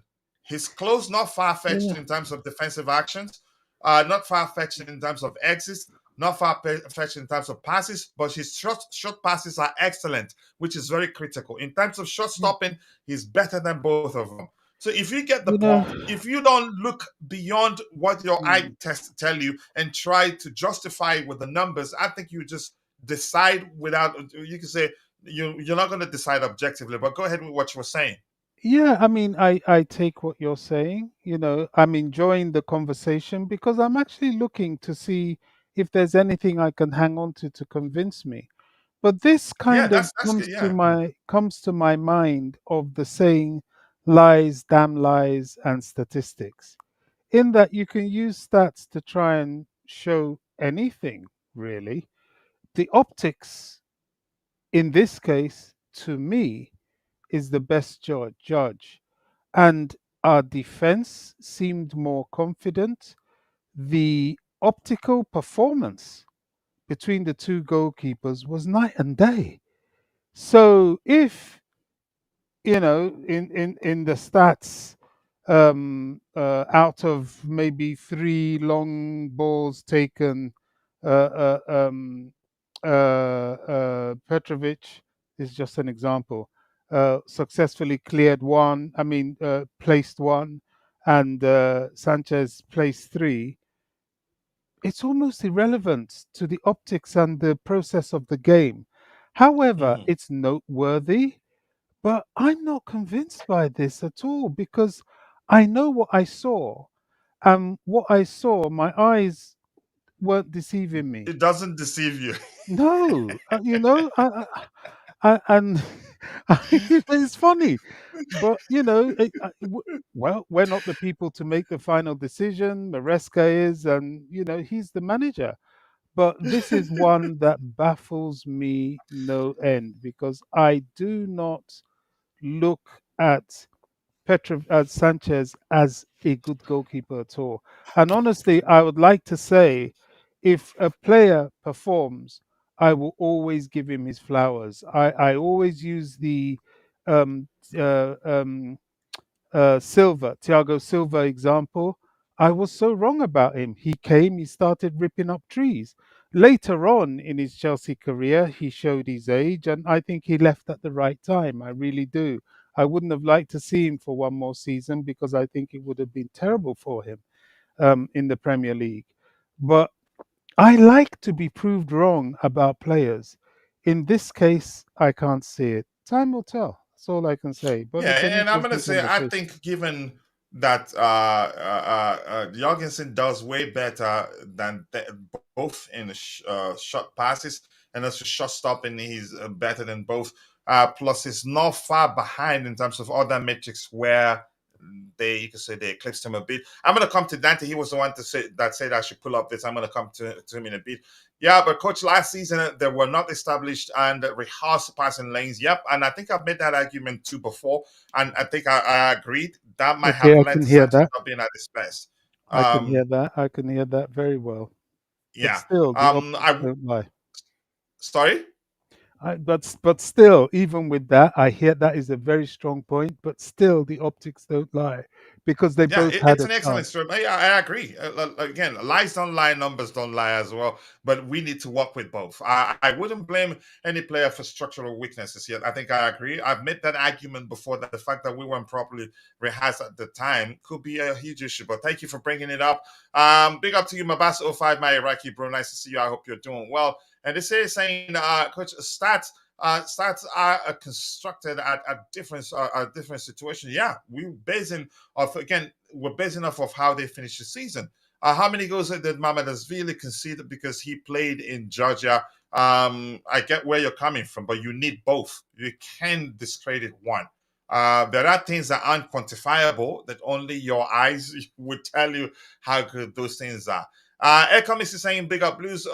Petrovic isn't good enough because he cannot play on the ball, but Sanchez, who keeps a passing to opposing players, is a ball playing goalkeeper. It depends on who you ask, but I'm asking the same question too. I'd say if it were up to me, I'd select Petrovic over Sanchez, but I cannot ignore what numbers tell me because I'm a numbers person. I like to work with both. Let them, you can say, what's the language I'm looking for? Justify each other, maybe, but I don't think that's the correct language I'm using. Compliment, maybe. Anything else? Temida or Lower recommends in the chat. Nice to see you. I hope you're doing well. Big up to you too. Thank you for finding the time to join us this particular morning. No, afternoon. Sorry, scientists bloopers real is still longer than Petrovic's.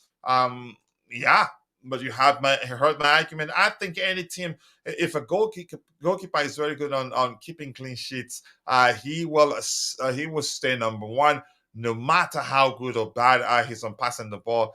Okay, if that's how you see it, who? Oh, okay. Is it Girodin or you're talking Bordeaux? Oh, that's part of their name. Coach, if Petrovic makes mistakes, we sell him, but Sanchez makes mistakes, and we should keep him. Here's the thing. It's not. I haven't made that decision. I haven't made that decision. It's up to the manager, and chances are, just like Dante mentioned, Petrovic finding out it's going to be difficult for him to get to start games. He may well have asked to leave. We don't know. But it could be on loan because Petrovic, the chance of him leaving Chelsea is there. That particular report didn't say specifically whether he's going to leave on a permanent or maybe he's going to leave on loan. We don't know. But Dante, let's hear you. You asked me to bring up the number and you have it there, but let's hear you. Yeah, coach, just wanted to bring it up. Just look at those percentages there. So even with that long percentage and short percentage, are they long and passing and short percentage in passing, or is that saving? Which one? So the short percentage and the long percentage, is that in passing, or is that for saving shots from a short distance or a long distance? Do you know which one it is? This one that says short is for long passes or short passes, and this one that says long is for long passes. You sure that's not for shot stopping, like from short distance? Look at short stopping specifically says short stopping. Yeah, I know, but then there's long distance and short distance. No, those long is for passes. I've seen. Sure? I've over there. I've seen. We can go to the website proper actually, but it's gonna cause the system issue. No, it's all good. Just to confirm, because I wasn't sure, because some of these can be like that. I've seen before. No, short passing, long passing, not short stopping. Short stopping is short stopping. One reference there. Yeah, I probably should be that. Yeah, because Petrovic is much better at short passing, as you can see that, than Sanchez. So Jorgensen obviously is way ahead, shot stopping as well. But Petrovic in the blue, the short passing percentage, he's much better than Sanchez as well at short passing. And to be honest, that is one of the key percentages that Maresca looks for his keepers, that he can pass the ball very well short, not long, because you won't get him to pass long because they'll have outlets, short outlets, much more, and the midfield coming back to help.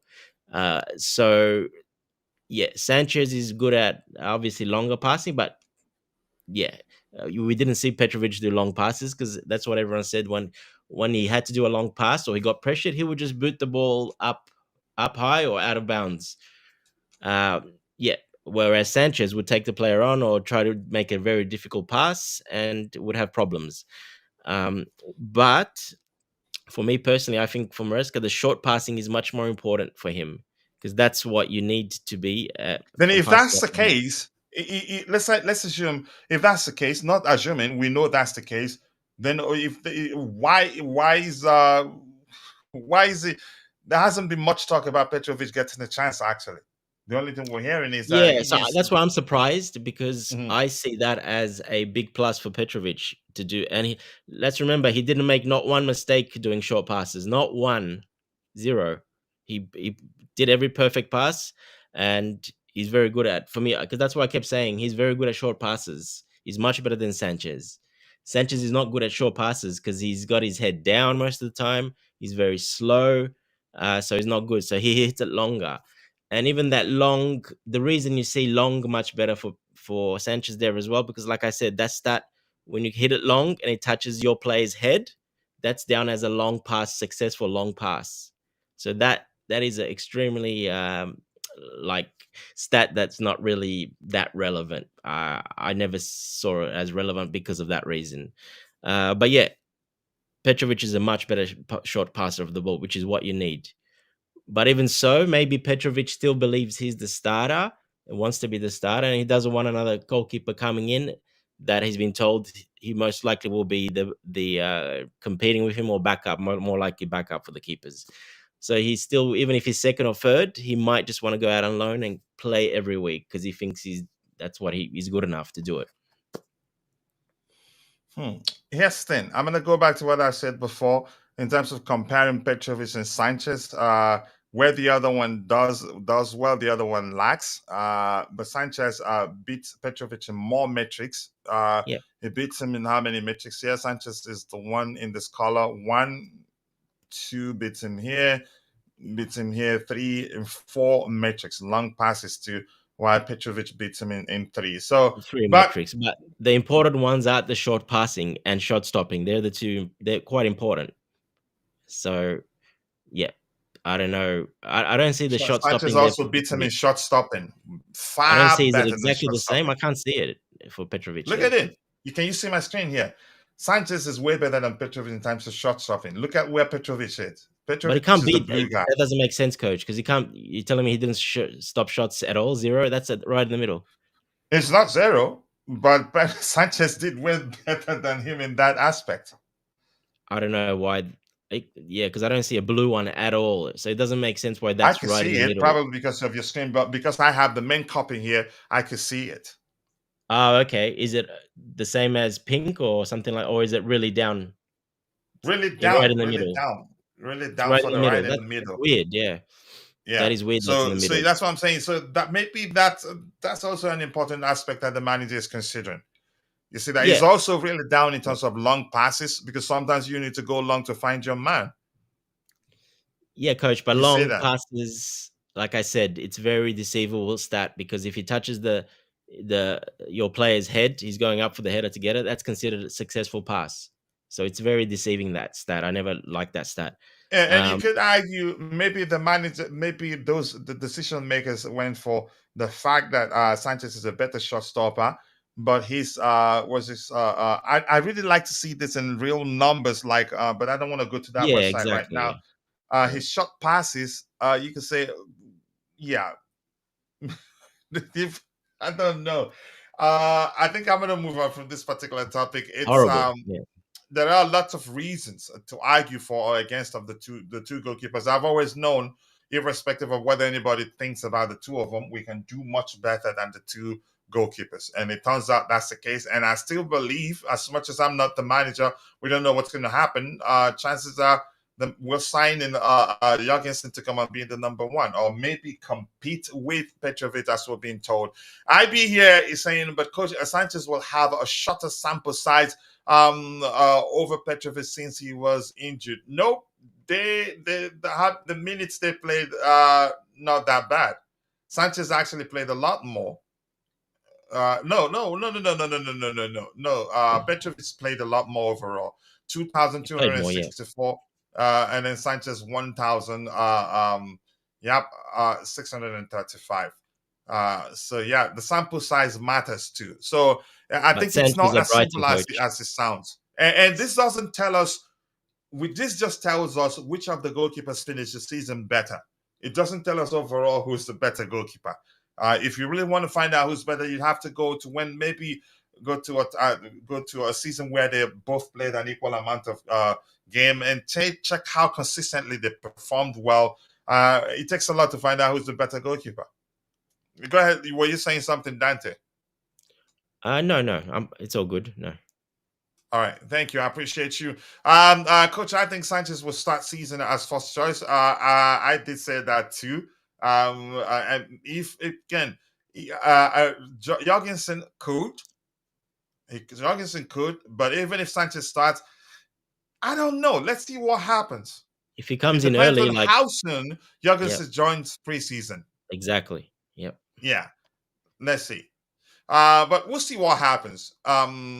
Coach Petrovic settles the back line while Sanchez blue person settled the back line. Sanchez does not instill confidence in his back line. I think everything comes down to who you ask. And I like to argue and argue objectively. Even my one leg is just leave me alone. Coach, I am watching the advert. Can you hear what advert? YouTube ads. He's talking about YouTube ads. Oh, you're watching it? Do we still have any here? None here. Bobby likes it to be proved wrong more than Gerard's managerial career. It's a good thing. Come on, you Blues likes. Keep dropping the likes on the stream, people. I'm gonna scroll to the very bottom. And he's saying here, why are you guys stressing that? But is anybody doing that? Coach, I get it. Numbers never lie, but this on here's the thing. Don't go by numbers alone. Don't go by eye test alone. Let them be open-minded, pay attention to both, and then you come to a sensible conclusion. But you can say numbers don't matter. The argument will now be the numbers from when to when, how consistently. That's where argument comes up against sorry. numbers. Go Maresca ahead. is not the type of guy to be going for stats. Trust me, he's pretty hands on. He's not. He'll look at the stats, but he's not a guy to go by stats. I'm 100% sure of that. That may well be the case. Coach, are you actually doing this undervaluing Petrovic overall performance based of those metrics for a lad who's just coming in to a depleted Chelsea and a league of the... Here's the thing, sample size matters. And you could argue for just 1,635 minutes and 2,260, we don't have enough sample size given how many they played. I think... irrespective of the sample size, actually, the fact remains, I'm speaking the fact. He did concede some goals he shouldn't concede, especially those goals he conceded from his near post. I remember one happened on the left-hand side, maybe on 2 occasions on the right-hand side, or maybe on 2 occasions I think 3 goals in total. But there are saves he made that I didn't expect him to make. That shows he's an excellent goalkeeper. Sanchez also, even though he had issues with regards to how many times he gave away the ball, we're lucky we weren't punished on all the occasions that he gave away the ball. But the truth remains, he made some good saves too. Did some good things that we started arguing that he's actually improving. Like we knew at the time he needed to play more to improve, and that happened. So I have argument for and against both of them. And Sanchez, irrespective of whether the fact that the issue was at the time that the team that our boys weren't properly rehearsed, or whether because he hadn't played for a while before we signed him, I'd still let you know that he comes across as if he takes too much time to decide on what to do with the ball. So I'm not being fair or being against either of the two. I'm into numbers, and if going by numbers, I'd choose Sanchez, in my opinion, except if I'm strictly focused on deciding, making my decision based on the manager's preference. So it's not as simple as anybody thinks it is, in my opinion. Keep dropping the likes on the stream. In percentage, maybe Petrovic has good short passes, but do we know the absolute number of passes? Petrovic hardly makes any short passes. I think he made a lot of quite short passes, really. You need to go see it. There actually comes off his short passes. I think we need to look at this maybe in another day with stats that has numbers that will show us, so we know the volume of passes attempted and the success. I think that would tell us a lot. Great comparison. Thank you. Glad you like it. So I'm going to try to scroll to the very bottom. Keep dropping the likes on the stream, people. The likes do go a long way. I appreciate you all. Anything else? And I haven't read much of the stuff from Temidayo, where he says, in fact, I thought Sanchez more without metrics, despite being just one up above Petrovic for a keeper who's been in the league for quite a while, longer than Petrovic. How about experience in the league? Yeah, that's a serious argument too, and I'm not going to argue against that. Yes, anybody else has any questions? If you're in the chat, I've read enough. I'm getting tired. Do you have anything else you want us to read? Nacho is saying Maresca wants goalkeeper like Onana, Ederson, or Ortega. But enjoy Onana. I'm good. I'm good with what we have. Anybody else? Anything else? Dante, anything else you want to add, or should we just call it a day? All good, coach. I think we should call it a day, but it's up to you, of course. But it's been an excellent discussion, though. It has, and it will continue to be, I think. So, especially until we'll find out what happened. Yeah, exactly. I agree. Go ahead if you were still speaking. I'm sorry. Yeah, exactly. We'll try to find a better, a different chart, maybe to see, like you said, more passes, something else different from that one, so we can actually see some volume and numbers as well. Volume is important. It will help us make a good decision. Coach Jorgensen will be our number one, with Sanchez going back to sit on the bench. We will find out. Bobby, anything else you want to say? Or should we call it a day? Yeah, I think we've done a good one today. Interesting. The Jorgensen announcement is imminent, and then I do think there's going to be one more purchase. We can't hear Bobby, coach. We can hear Bobby, Nope. Oh, okay, that's interesting. You've Because silenced him but again. I can hear him. Oh, you've Go somehow ahead, Bobby. put I me think off. those in the chat can hear you. Dante isn't important. Just go ahead. What? Oh, well, he certainly heard that. So you look, there's not much else for us now. The Jorgensen announcement is to come, and who else we get? I do think we will get another player after that, and the sales are going nicely. Ziyech is gone. Malang Sarr finally is gone. Um, uh, uh, Lukaku is almost gone, and Kepa, well, we'll see what happens. Those are the ones I'm focused on more so than the imminent departures Mhm. of Chalobah and, sadly, for me at least anyway, Gallagher. I think he will be sold as well. Yeah. And Mabas, no worry. You have all the responsibilities. Being part of the show doesn't pay your bills, but I appreciate you finding the time to join. So with that, we've come to the natural end of the show, this particular edition of the show. I want to say thank you to Bobby for finding the time to join us on the panel. Thank you to Constantine Dunn. Big up to you. I appreciate you. Mabas05, my Iraqi bro. JC, thank you for joining us. The Maya Fawale, I appreciate you for joining us. We had Rashi, thank you for joining us. Ecomics, who else was in the chat? And Siaka, South Africa, I appreciate you. My bro Tebegu was also here. And Tamida Olowa Rakami, all of you in the chat, and if I missed your name, apologies, I'm only human. See you guys next time. God bless us all, and cheers. Thanks, guys. Take care, everyone.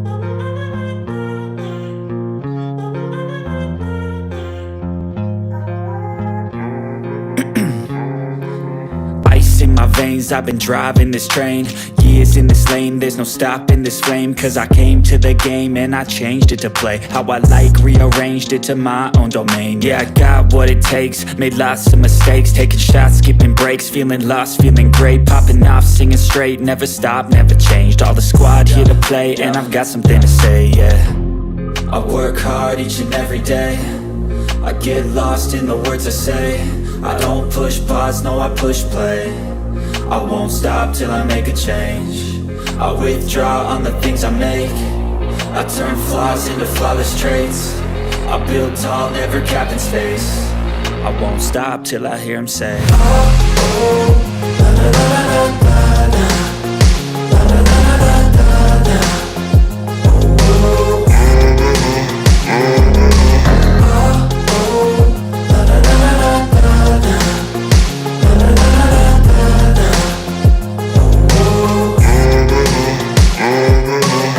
6 a.m. and I'm up again. I got tired eyes, need a cup of blend. That's right, in the AM, that's my only friend. No light, just the sun coming up on the horizon. I lose track of time, yeah, I move fast and climb a new class divine, yeah, true passion shines. And I'm through passing time, I choose stacking dimes. You snooze half the time while I move passing by.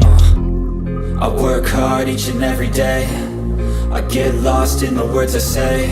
I don't push pause, no, I push play. I won't stop till I make a change.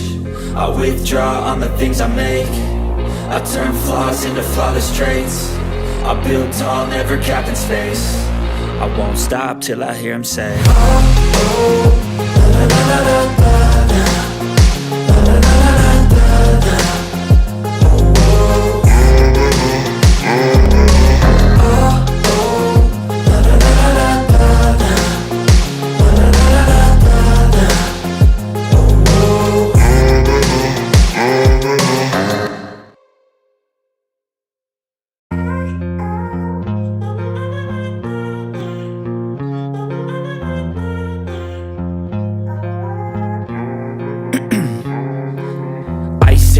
veins, I've been driving this train. Years in this lane, there's no stopping this flame. Cause I came to the game and I changed it to play how I like, rearranged it to my own domain. Yeah, I got what it takes, made lots of mistakes, taking shots, skipping breaks, feeling lost, feeling great, popping off, singing straight, never stopped, never changed. All the squad here to play, and I've got something to say, yeah. I work hard each and every day, I get lost in the words I say. I don't push pause, no I push play. I won't stop till I make a change. I withdraw on the things I make. I turn flaws into flawless traits. I build tall, never capped in space. I won't stop till I hear him say, oh, oh, la, la, la, la, la, la.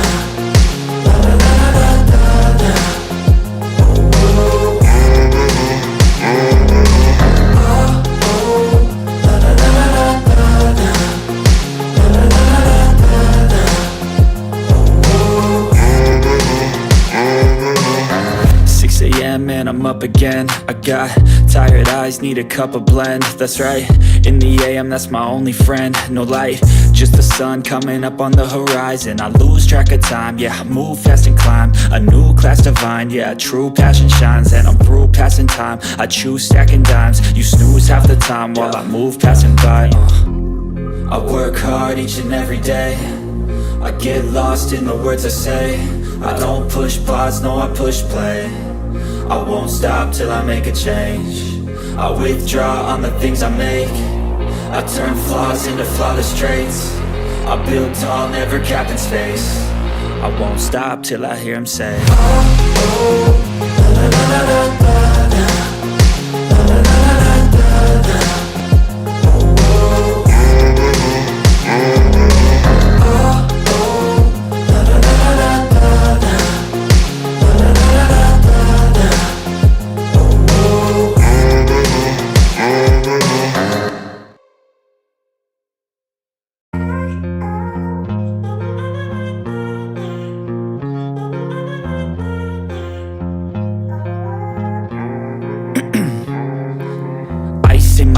I've been driving this train, years in this lane, there's no stopping this flame. Cause I came to the game and I changed it to play how I like, rearranged it to my own domain. Yeah, I got what it takes, made lots of mistakes, taking shots, skipping breaks, feeling lost, feeling great, popping off, singing straight, never stopped, never changed. All the squad here to play, and I've got something to say, yeah.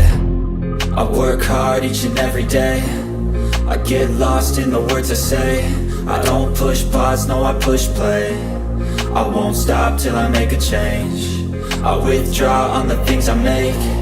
I turn flaws into flawless traits. I build tall, never capped in space.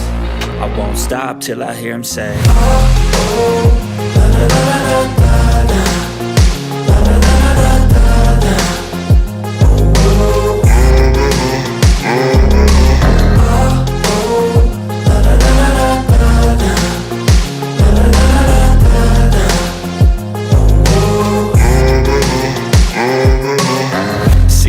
Man, I'm up again. I got tired eyes, need a cup of blend. That's right, in the AM, that's my only friend. No light, just the sun coming up on the horizon. I lose track of time, yeah, I move fast and climb a new class divine, yeah, true passion shines. And I'm through passing time, I choose stacking dimes. You snooze half the time while I move passing by. I work hard each and every day, I get lost in the words I say. I don't push pause, no I push play. I won't stop till I make a change. I withdraw on the things I make.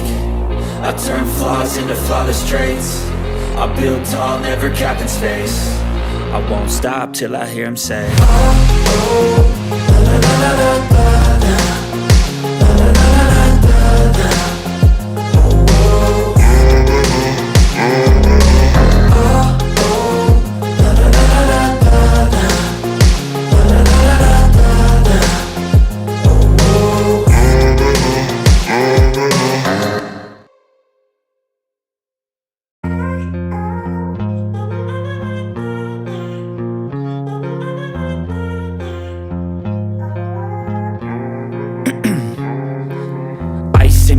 I've been driving this train, is in this lane, there's no stopping this flame. Cause I came to the game and I changed it to play how I like, rearranged it to my own domain. Yeah, I got what it takes, made lots of mistakes, taking shots, skipping breaks, feeling lost, feeling great, popping off, singing straight, never stopped, never changed. All the squad here to play, and I've got something to say, yeah.